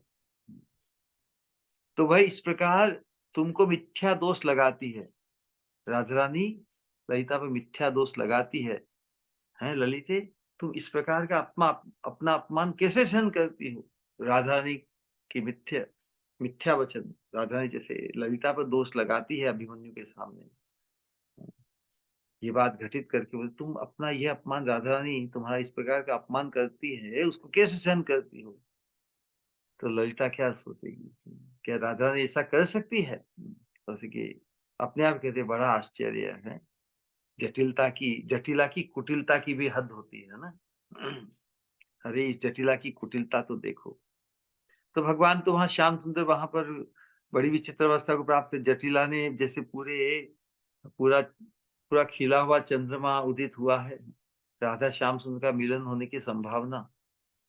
तो यहाँ पे जटिला रूपी कुटिलता, कुटिलता रूपी कलम, और कलंक रूपी क्या, कलंक रूपी ग्रहण जटिला बनकर यहाँ पर उपस्थित हो गया। इस प्रकार का चिंतन, जो इस प्रकार की जो अ,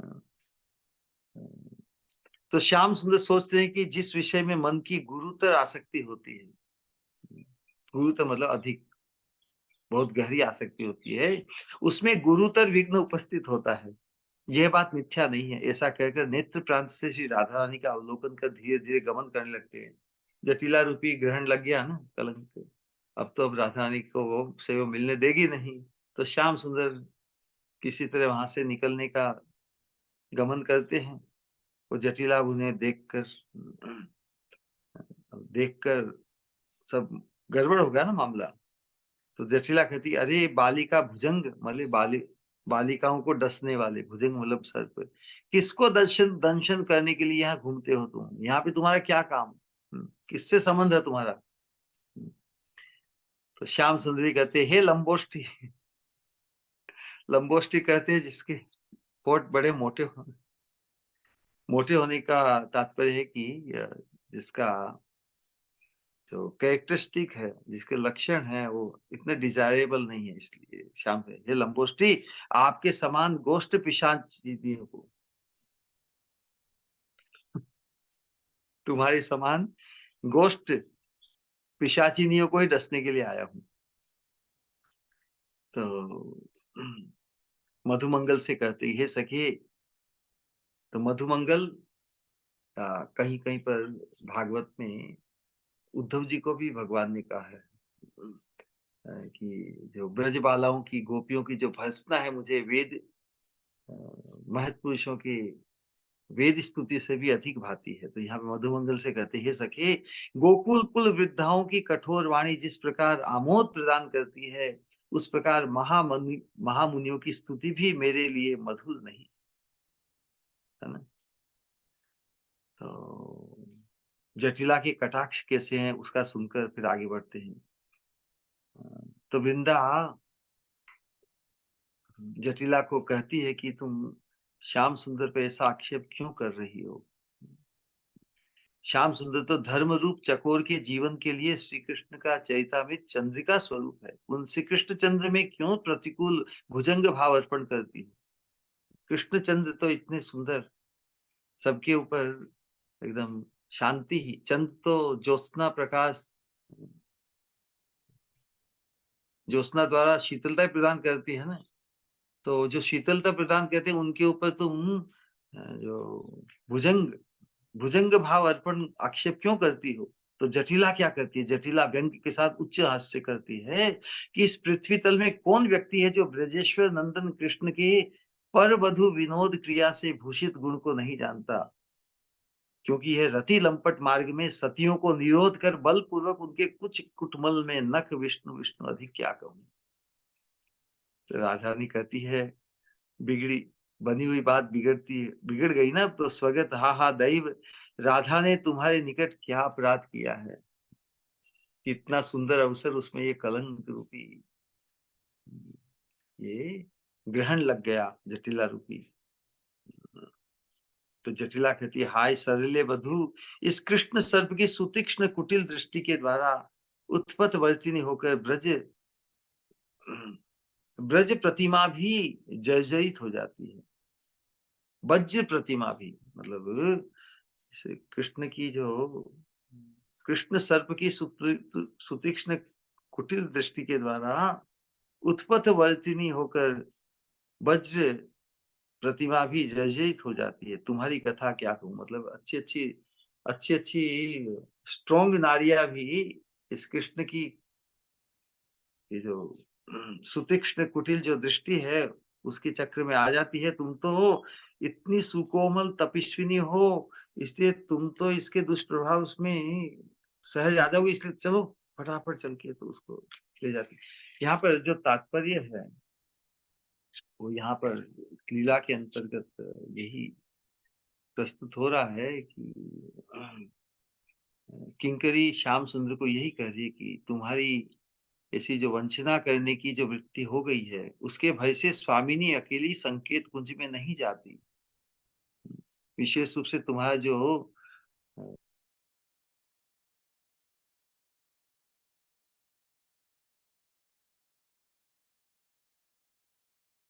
के कारण कोई भी कुलवती बालाएं तुम देश में अकेले जाना उचित।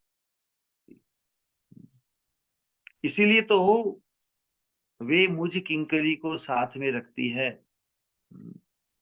तुमसे तो डर ही लगेगा ना, क्योंकि हर बार जो वंचना करेगा और हमेशा इस प्रकार की अवस्था में। तो आज मेरी स्वामिनी की जो दुर्दशा या जो विचित्र अवस्था हुई, उसके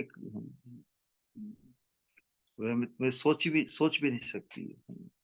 तो क्यों किंकरियों का मुख्य चिंतन कोई राधा रानी की दुर्दशा या जो उत्कंठा, विरह पीड़ा की अवस्था में वो थोड़ी उनका चिंतन करना चाहती है। पूरा का पूरा दोष श्याम सुंदर को ही दे रही है। तो श्याम सुंदर तो इस भर्त्सना को भी सुनकर बड़ा आनंद आनंद पा रहे इस दृष्टिकोण से कि ओहो हो, इनका मुझ पर कितना आधिपत्य। मेरी स्वामिनी मेरी स्वामिनी की ये कितनी अंतरंगा है, इनमें कैसा आवेश, कितनी इनकी शक्ति, कितना बड़ा अधिकार है। तो अपने अधिकार को हुबहू वो व्यक्त कर रही है। तो हाथ जोड़कर किंकरी को ही कहते हैं कि सखी, मैं सचमुच में ही श्रीमती का संकेत सचमुच में नहीं समझ पाया। उनका विरोध देख कर ही है ना, विरोध समझकर विरह व्यथा से अधीर होकर के मैंने इतनी रिक्वेस्ट की कि उन्होंने मुझे जैसे नकार दिया कि नहीं मिलना, जाओ। तो उनके विरह व्यथा से व्याकुल होकर, अधीर होकर उनकी खोज में ही इधर उधर इधर आ रहा था। मार्ग में बस अभी अभी चंद्रा से भेंट हो गई। क्या सब कैसा बहाना बना रहे हैं। और ठीक उसी समय तुम आ गई। मैं तो संकेत स्थान का तो मुझे पता ही नहीं, क्योंकि मैंने तो सोचा कि मेरी अवज्ञा कर दी है, मुझे ठुकरा दिया है, नेगेट कर दिया है। लेकिन मैं चंद्रावली के कुंज में था, ये बात तुम भूल से भी स्वामी को मत कहना। मैं तो उनके संकेत के अनुसार कदम वाटिका में जाते जाते विरह कातर उतर राधा राधा नाम करते करते ही जैसे मार्ग में गिर पड़ा, और तुमने ही आके मुझे उठाकर सचेत किया। देखो किस प्रकार की वाक चातुर्य, किस प्रकार की। और तुम ही मुझे यहाँ पे लेके आई हो, कैसे ही उनके सामने मुझे निरपराध प्रस्तुत कर देना। तो किंकरी क्या इस प्रकार मान जाएगी? अच्छा, बहुत बड़े बनते हो, बड़े शाने बनते हो, बड़ा प्रेम दिखा रहे हो धूर्त शिरोमणि, चलो श्रीमती के साथ पास में, पूरी तुम्हारी पोल, सब बात सुना दूंगी। तुम जैसे वंशक के ऊपर शासन यही आवश्यक है, तो स्वामी तुम पर भी शासन करे, इसी के तुम योग्य हो, यू डिजर्व दिस। तो इस प्रकार किंकरी से इस प्रकार के रसालाप सुनकर श्याम सुंदर धन्य हो रहे हैं। और उनके साथ में इस प्रकार रसालाप करते हुए ही किंकरी के साथ राधा रानी के कुंज में नागर आ गए हैं। किस प्रकार की शठता धृष्टता को व्यक्त किया है इत्यादि जो लक्षण धूर्त नायक, हम उज्जवल नीलमणि ग्रंथ में रूप गोस्वामी ने नायक का प्रकार जो भेद है उसमें शठ नायक या धृष्ट नायक का लक्षण बताया, लेकिन धूर्त नायक की कोई लक्षण नहीं बताई, क्योंकि धूर्त कहने से बहुत ही विपरीत भाव हो जाता है। धूर्त उसे ही कहते जो वास्तव में ही इतना धूर्त हो। श्याम सुंदर इतने धूर्त थोड़ी, हाँ वो शठ हैं, धृष्ट हैं, नाटक करते हैं, लेकिन धूर्त नहीं है। इसलिए रस ग्रंथ के अंतर्गत भी धूर्त शब्द का उपयोग नहीं किया गया है नायकों के अंतर्गत भी। और इसीलिए श्याम सुंदर को भले किंकरी धूर्त कहकर, या स्वामिनी भी कभी कभी गुस्से में और धूर्त कहकर संबोधन करती है, लेकिन वास्तव में धूर्त ये नायक का परिचय नहीं। शठ है, उसे शठ कह सकते हैं, धृष्ट कैसे, उसके लक्षण भी बताए हैं। तो किस प्रकार अब आ गए हैं श्याम सुंदर और उनका मिलन संपादित होगा, उसकी चिंता आगामी श्लोक में स्फूर्ति के अंतर उजागर होगा। तब तक हम इंतजार करेंगे किस प्रकार इस अवस्था में भी अल्टीमेटली तो अब श्याम सुंदर को लेके आ गई है किंकरी, और निकुंज मंदिर में किस प्रकार मिलन संपादित होगा, और जिस ढंग से होगा, और किस प्रकार राधा रानी का चातुर्य, अल्टीमेटली राधा सुधा निधि में हम राधा रानी की श्रेष्ठता को ही तो हर बार स्थापित करने का आशय है, क्योंकि हमारी भावोल्लास रति है, भावोल्लास रति के अंतर राधा रानी ही हमारे लिए विशेष है। इसी बात का प्रकाश होगा। तब तक हम इतना कहकर अपनी वाणी को विश्राम देते हैं। हम क्या क्या इस माउथ पीस से गुरु वर्गों ने जो उन्हें बुलवाना था, बुलवाना चाहा, वही बुला, वो कुछ भी हमारा नहीं है, कुछ भी हम किंचित भी कल्पना में भी इसे क्लेम नहीं कर सकते। ये बहुत ही दिव्य विषय वस्तु है। महाप्रभु को अभिष्ट है कि हम इसके अधिकारी बने, इसलिए हमें भरसक प्रयास करना चाहिए, हमें अनर्थों से मुक्त रहते हुए, और ये इस सौभाग्य की अति उत्कृष्टता का एहसास का अनुभव करते हुए हम अनेक प्रकार के विचित्र हमारे जो स्वभाव है परस्पर के साथ व्यवहार में, उसका शोधन हो। यही यही चिंता हमारी रहनी चाहिए कि हम हमारा स्वभाव का शोधन होकर होकर होते हुए हम श्रेष्ठ स्वभाव को प्राप्त करें। परस्पर सखियों के बीच में हमारे बीच जो कपटता या श्रेष्ठता का विचार, या जो शासन करने की जो स्वभाव या जो हमारे संस्कार है, उनका शोधन हो।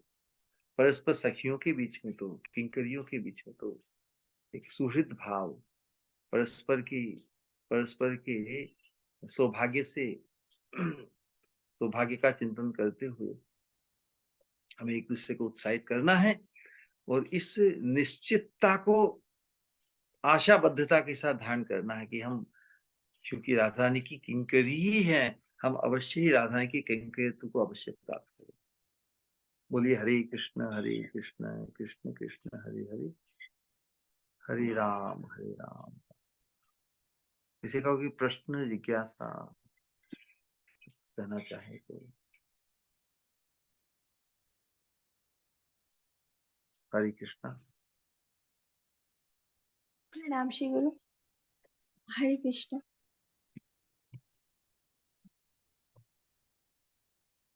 हमेशा की तरह इतने अद्भुत तरीके हरे से कृष्णा। आवाज नहीं आ रही है क्या? हरे कृष्ण। कोई आवाज नहीं आ रही है। एक मिनट। हमें आ रही है शक्ति, श्री गुरु को नहीं आ रही। आपको आ रही है आवाज पूजा नहीं से? आ रही है जी, हरे कृष्णा श्री गुरु। हाँ, आवाज नहीं आ रही है। हमारी आवाज आ रही है? हाँ श्री गुरु, आपकी आ रही है। तो उधर से कैसे आवाज, क्यों आवाज नहीं आ रही है? अच्छा, शायद एक मिनट में देखते हैं। हरे कृष्णा कृष्णा कृष्णा हरे हरे, हरे राम हरे राम, राम राम हरे हरे। हरे कृष्णा कृष्णा कृष्णा हरे हरे, हरे राम राम राम हरे हरे।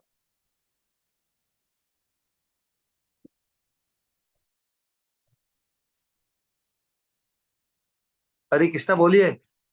हाँ, पूजा सखी। हाँ, हाँ, प्रणाम आवाज श्री आ गुरु। रही है।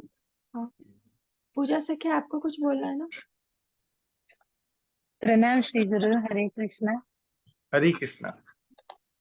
बहुत बहुत सुंदर श्री गुरु, एकदम अद्भुत। श्री गुरु, ये धूर्त का अर्थ क्या होता है? इंग्लिश मीनिंग वर्ड क्या है इसका? धूर्त मीन्स रास्कल। प्रभुपाद जी के भी प्रेम पूर्वक धुतकारते थे, यू रास्कल।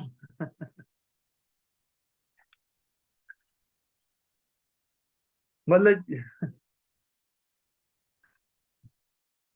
जो सभी सभी प्रकार से नॉनसेंस हो, उसे रास्कल कहते हैं, धूर्त कहते हैं। सभी प्रकार की विपरीत आचरण को जो व्यक्त करे,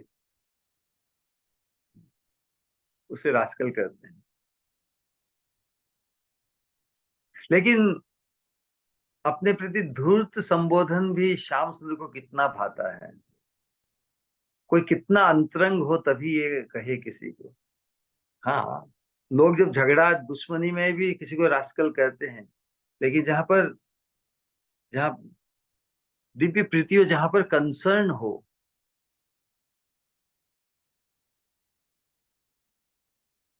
वहां पे धूर्त शब्द भी कितना मोह लेता है श्याम सुंदर को। गोपियों की भर्त्सना भी श्याम सुंदर को वेद स्तुति से भी अधिक भाती है, इस चीज का निरूपण। तो है ना? जी तो श्री सभी गुरु। श्याम सुंदर में जो भी दिव्य गुण घटित होते हैं या जो भी लक्षित होते हैं, वो सभी दिव्यता में परम दिव्यता, भक्तों को तो महागुण के रूप में भासते हैं। ऑफकोर्स जो इंद्रियां है वो तो भावोल्लास रति को प्राप्त है। स्वामिनी को जो व्यथित करे, स्वामिनी की जो वंचना करे, उसकी भी खेर नहीं। तो स्वामिनी तक पहुंचे उसके पहले तो उनको डांट खानी ही पड़ेगी। नहीं तो फिर वो जो जिसने गलती की है उसको यदि फ्री लाइसेंस मिल जाएगा क्या ठेठ तक जाने का? नहीं, यू हैव टू पे द प्राइस। ये तुमने भूल की है, गलती की है, जानकर ही करते हैं, क्योंकि तो कृष्ण तो भगवान है, सब कुछ जानकर ही करते हैं। तो जानकर गलती करी तो उसका तो उसकी उसका वो तो अपराध अधिक माना जाएगा ना, तो उसकी सजा भी विशेष होगी। तो सजा भोग के ही आगे जाए, ऐसा नहीं कि गलती पे गलती करे जा रहे हैं और हंस रहे हैं। इतनी इतनी धृष्टता, इसीलिए धृष्ट न्यायक शठ नायक गलती भी करे और वो कहते चोरी करे, चोरी करते हुए सीना चोरी करे, वैसी बात। तो वैसा स्वभाव तो श्याम सुंदर का है, लेकिन वो भी स्वामिनी के विचित्र भावों को प्रकाशित कराने के लिए। अल्टीमेटली राधारानी के राधिका का प्रेम कितना गहरा है। राधारानी का जो प्रेम से ही प्रभु, प्रेम से ही उत्पन्न जो विचित्र भाव वैचित्री प्रकट होती है, श्याम सुंदर तो उसे देख कर भाव कर निहाल हो जाते हैं। क्योंकि जो दक्षिणा नायिका होती है उनके साथ ये संभव नहीं हो पाता। चंद्रावली दक्षिणा नायिका है, रुक्मिणी दक्षिणा नायिका है, उनके साथ भगवान मजाक भी कहे तो वो एकदम उसको हुबहू मान लेती है। राधारानी के साथ यदि विवाह ऐसा टिट फॉर टेट होगा, है ना?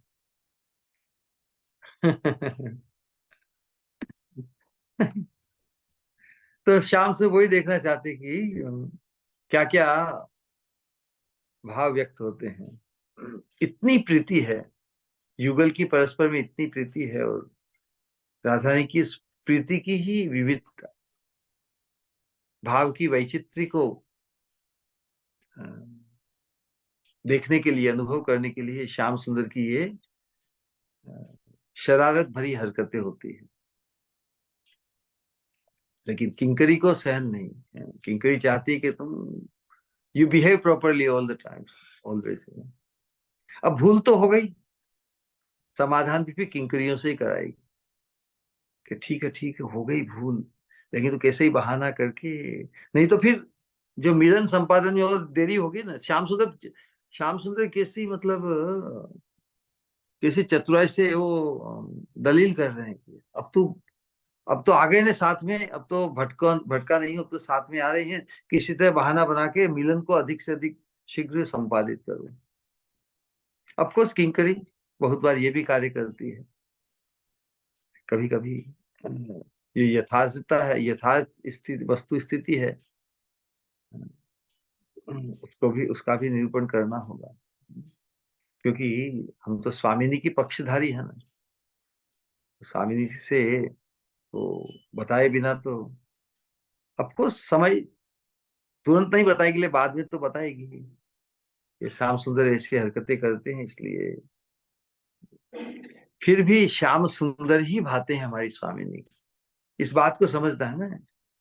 श्याम सुंदर जैसे भी हैं, कितने भी कैसे भी अधृष्ट हैं, विचित्र हैं, लेकिन उनके बिना स्वामिनी का भी कोई उपचार नहीं। इसलिए मिलन संपादन शीघ्र से शीघ्र हो, ये दोनों को ही अभिष्ट है, किंकरियों को भी अभिष्ट है। इसलिए बीच में जो समाधान किंकरिया ही करती है, ऐसा उत्कट सौभाग्य है। किस प्रकार अब जो मिलन संपादित होगा और राधा रानी का जो चातुर्य जो प्रकाशित होगा, उसका चिंतन आगामी सत्संग में होगा। हम किस रस धारा में आगे चले जाए, मुझे भी कुछ कुछ ख्याल नहीं। हमारा कोई अनुशीलन अधिक थोड़ी है, ये तो बस इस परम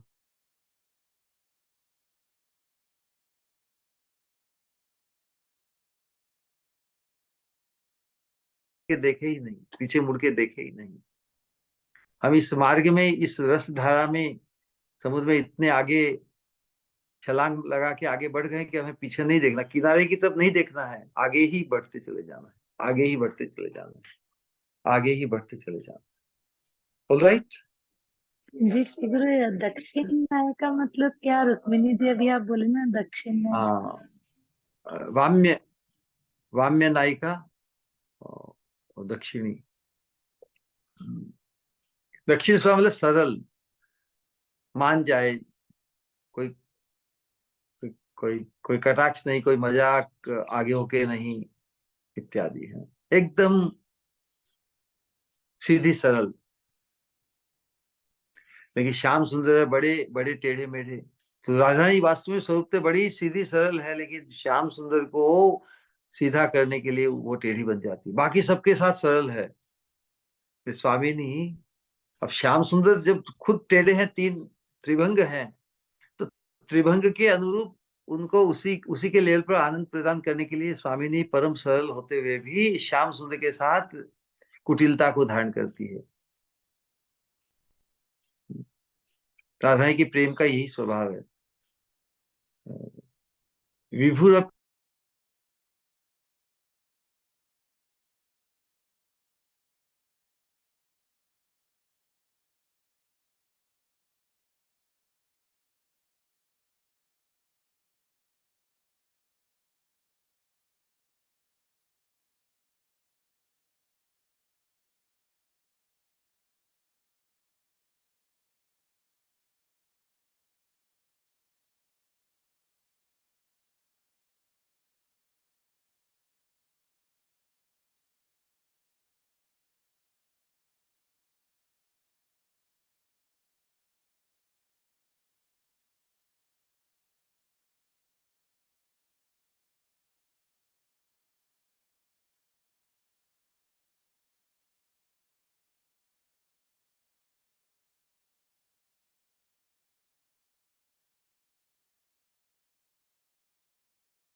हरे कृष्णा, प्रणाम। शिगुरु का कनेक्शन कट हुआ है। ही विल बी जॉइन सून।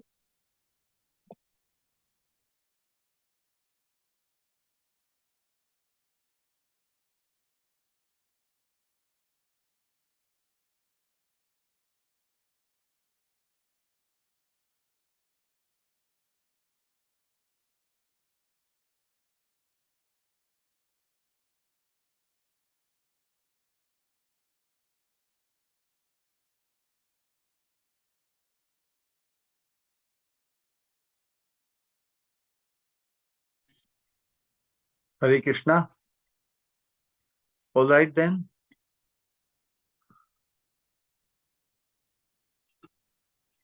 जी, प्रणाम श्री गुरु। हरे कृष्णा। हरे कृष्णा। बहुत ही अद्भुत। खास करके जिस तरह से अभी आपने कहा, दक्षिणा नायिका और वाम्य नायिका, हमारी स्वामिनी की जो झलक जो झलक नजर आती है वो बहुत ही अद्भुत। जिस तरह से आप बताते हो हर एक बात को, जैसे आपने कहा, कितना कितना उत्कृष्ट लगता है ये, और कितना अद्भुत ये एहसास होता है कि जब कि स्वामिनी अपने जो भी एहसास, जो भी भाव अनुभव करती है, जो भी महसूस करती है, वो सब किंकरियों को पता चल जाता है या उन्हें महसूस होता है। स्वामिनी की क्या इच्छा होती है, वो किंकरियों को पता चल जाता है, और वो उन्हीं की इच्छा के अनुरूप, जैसे श्याम सुंदर को बुला के लाना, और वो सब, मानो इतनी अद्भुत सी छवि आप आंखों के सामने ले आते हो। It's really amazing. जिस तरह से सही मायनों में कितना कितना अद्भुत और कितना सही कि संसार के भटकाव से दूर होकर, अगर एकाग्र चित्त होकर स्वामिनी का चिंतन करना अगर संभव हो पाएगा कभी, तो केवल मात्र तभी ना, जब जब खुद को किंकरी का एहसास, ये एहसास कि वो अभिमान जागृत हो।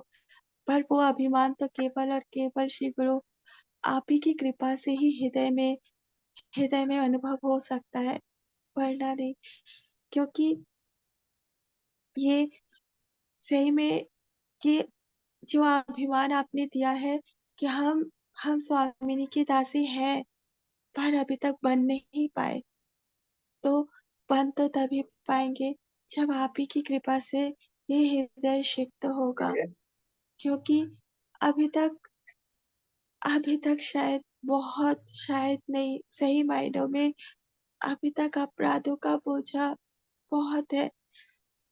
अभी तक हृदय की अपवित्रता बहुत है। तो कैसी कैसी इस दिव्य जो अभिमान कह तो सकते हैं, पर उसमें उसमें खुद को स्थापित करना। हाँ, जैसा कि आपने कहा कि जब बुलावा आए, तो हम ये नहीं कह सकते कि मैं अयोग्य हूँ, ये कहकर पीछे नहीं हट सकते, क्योंकि अयोग्य होते हुए भी जाना तो है। लेकिन ये एहसास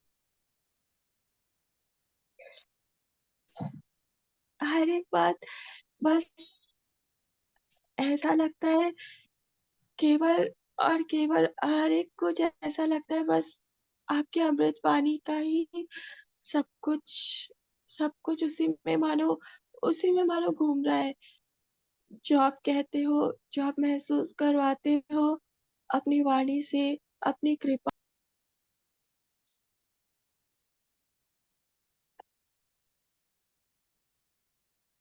बहुत ही अद्भुत। बस इतना ही चाहूंगी कि जो कृपा का जो कृपा का एहसास होना शुरू हुआ है, उसका उसका महसूस और भी गहराई तक कर पाऊं। जो भाव जो भाव की जगत के प्रति आपने हाथ पकड़ के अग्रसर करवाया है, उस पर सही मायनों में अग्रसर हो पाओ। सही मायनों में ये हृदय की अपवित्रता दूर हो पाए, ताकि ताकि ताकि आपकी चरणों की आपने आपकी चरणों की शिष्या जो जो हो पर बन नहीं पाई हूँ अभी तक, तो सही मायनों में बन पाऊँ। स्वामिनी की दासी हूँ पर बन नहीं पाई और बन पाऊँ। हर एक बात के लिए आपका कोटि कोटि धन्यवाद। धन्यवाद शब्द is never never ever sufficient enough for. और एक बात जरूर कहना चाहूंगी, अभी अभी अभी यही श्री गुरु का दिव्य आविर्भाव दिवस दिवस गया है। मानो यूं महसूस होता है, एक तरफ तो ऐसा लगता है कि वो दिन कितना छोटा था, या मानो पल भर में बीत गया, और दूसरी ओर ऐसा लगता है कि वो दिन कभी खत्म ही नहीं हुआ है, क्योंकि मानो मानो हर पल हर एक दिन मानो वही ऐसा कि क्योंकि मानो हर दिन वो ऐसा लगता है कि वो उनका आविर्भाव वो तो स्पेशल होता ही है, पर मानो हर दिन वही एहसास लेकर आता है, क्योंकि हर दिन हर दिन आप हमें एक नई नए मोड़ पर लेकर जाते हो, वही डेस्टिनेशन पर एक नई भाव वापस नए भावों के साथ वही भाव। मैं बोल नहीं पा रही हूँ, शायद सही बात वर्ड्स नहीं आ रहे। That's it. ऐसा लगता है बस वो वो दिन कभी खत्म ही ना हो, उस दिन का एहसास कभी जाए ही नहीं। हर वक्त हर पल हर क्षण वो एहसास मानो हृदय में जागृत है। कोटि कोटि धन्यवाद श्री गुरु। प्रणाम। हरे कृष्ण। गौर प्रेमानंदे हरि हरि हरि बोल। गौर प्रेमानंदे हरि। आप सब 3 बार हरे कृष्ण महामंत्र का उच्चारण करेंगे हमारे प्रिय श्री गुरु के सम्मान में प्रियतर कुछ। हरे कृष्णा हरे कृष्णा कृष्णा कृष्णा कृष्णा कृष्णा हरे कृष्णा हरे हरे हरे हरे राम कृष्णा कृष्णा राम कृष्णा राम हरे हरे हरे हरे कृष्णा राम कृष्णा राम हरे राम हरे कृष्णा हरे कृष्णा राम हरे राम कृष्णा राम हरे कृष्णा हरे कृष्णा हरे हरे हरे हरे राम हरे हरे हरे कृष्णा कृष्णा हरे कृष्णा हरे हरे कृष्णा कृष्णा हरे हरे राम राम हरे हरे राम राम हरे हरे। हृदय से कहेंगे परम पूज्य भक्ति स्वरूप गोविंद महाराज जी की जय। जय जय जय जय जय नमामि जय निताय गौर जय प्रेमानंदे जय जय निताय जय गौर जय प्रेमानंदे हरि हरि हरि हरि हरि हरि हरि बोल। हरि हरि बोल। हरे प्रणाम कृष्णा श्री प्रणाम गुरु। श्री गुरु। हरे हरे हरे कृष्णा कृष्णा प्रणाम श्री गुरु। कृष्णानुमतिरस्तु। हरे कृष्णा श्री गुरु प्रणाम। हरे कृष्णा गौर प्रेमानंदे प्रणाम श्री गुरु। हरे कृष्णा। हरे कृष्णा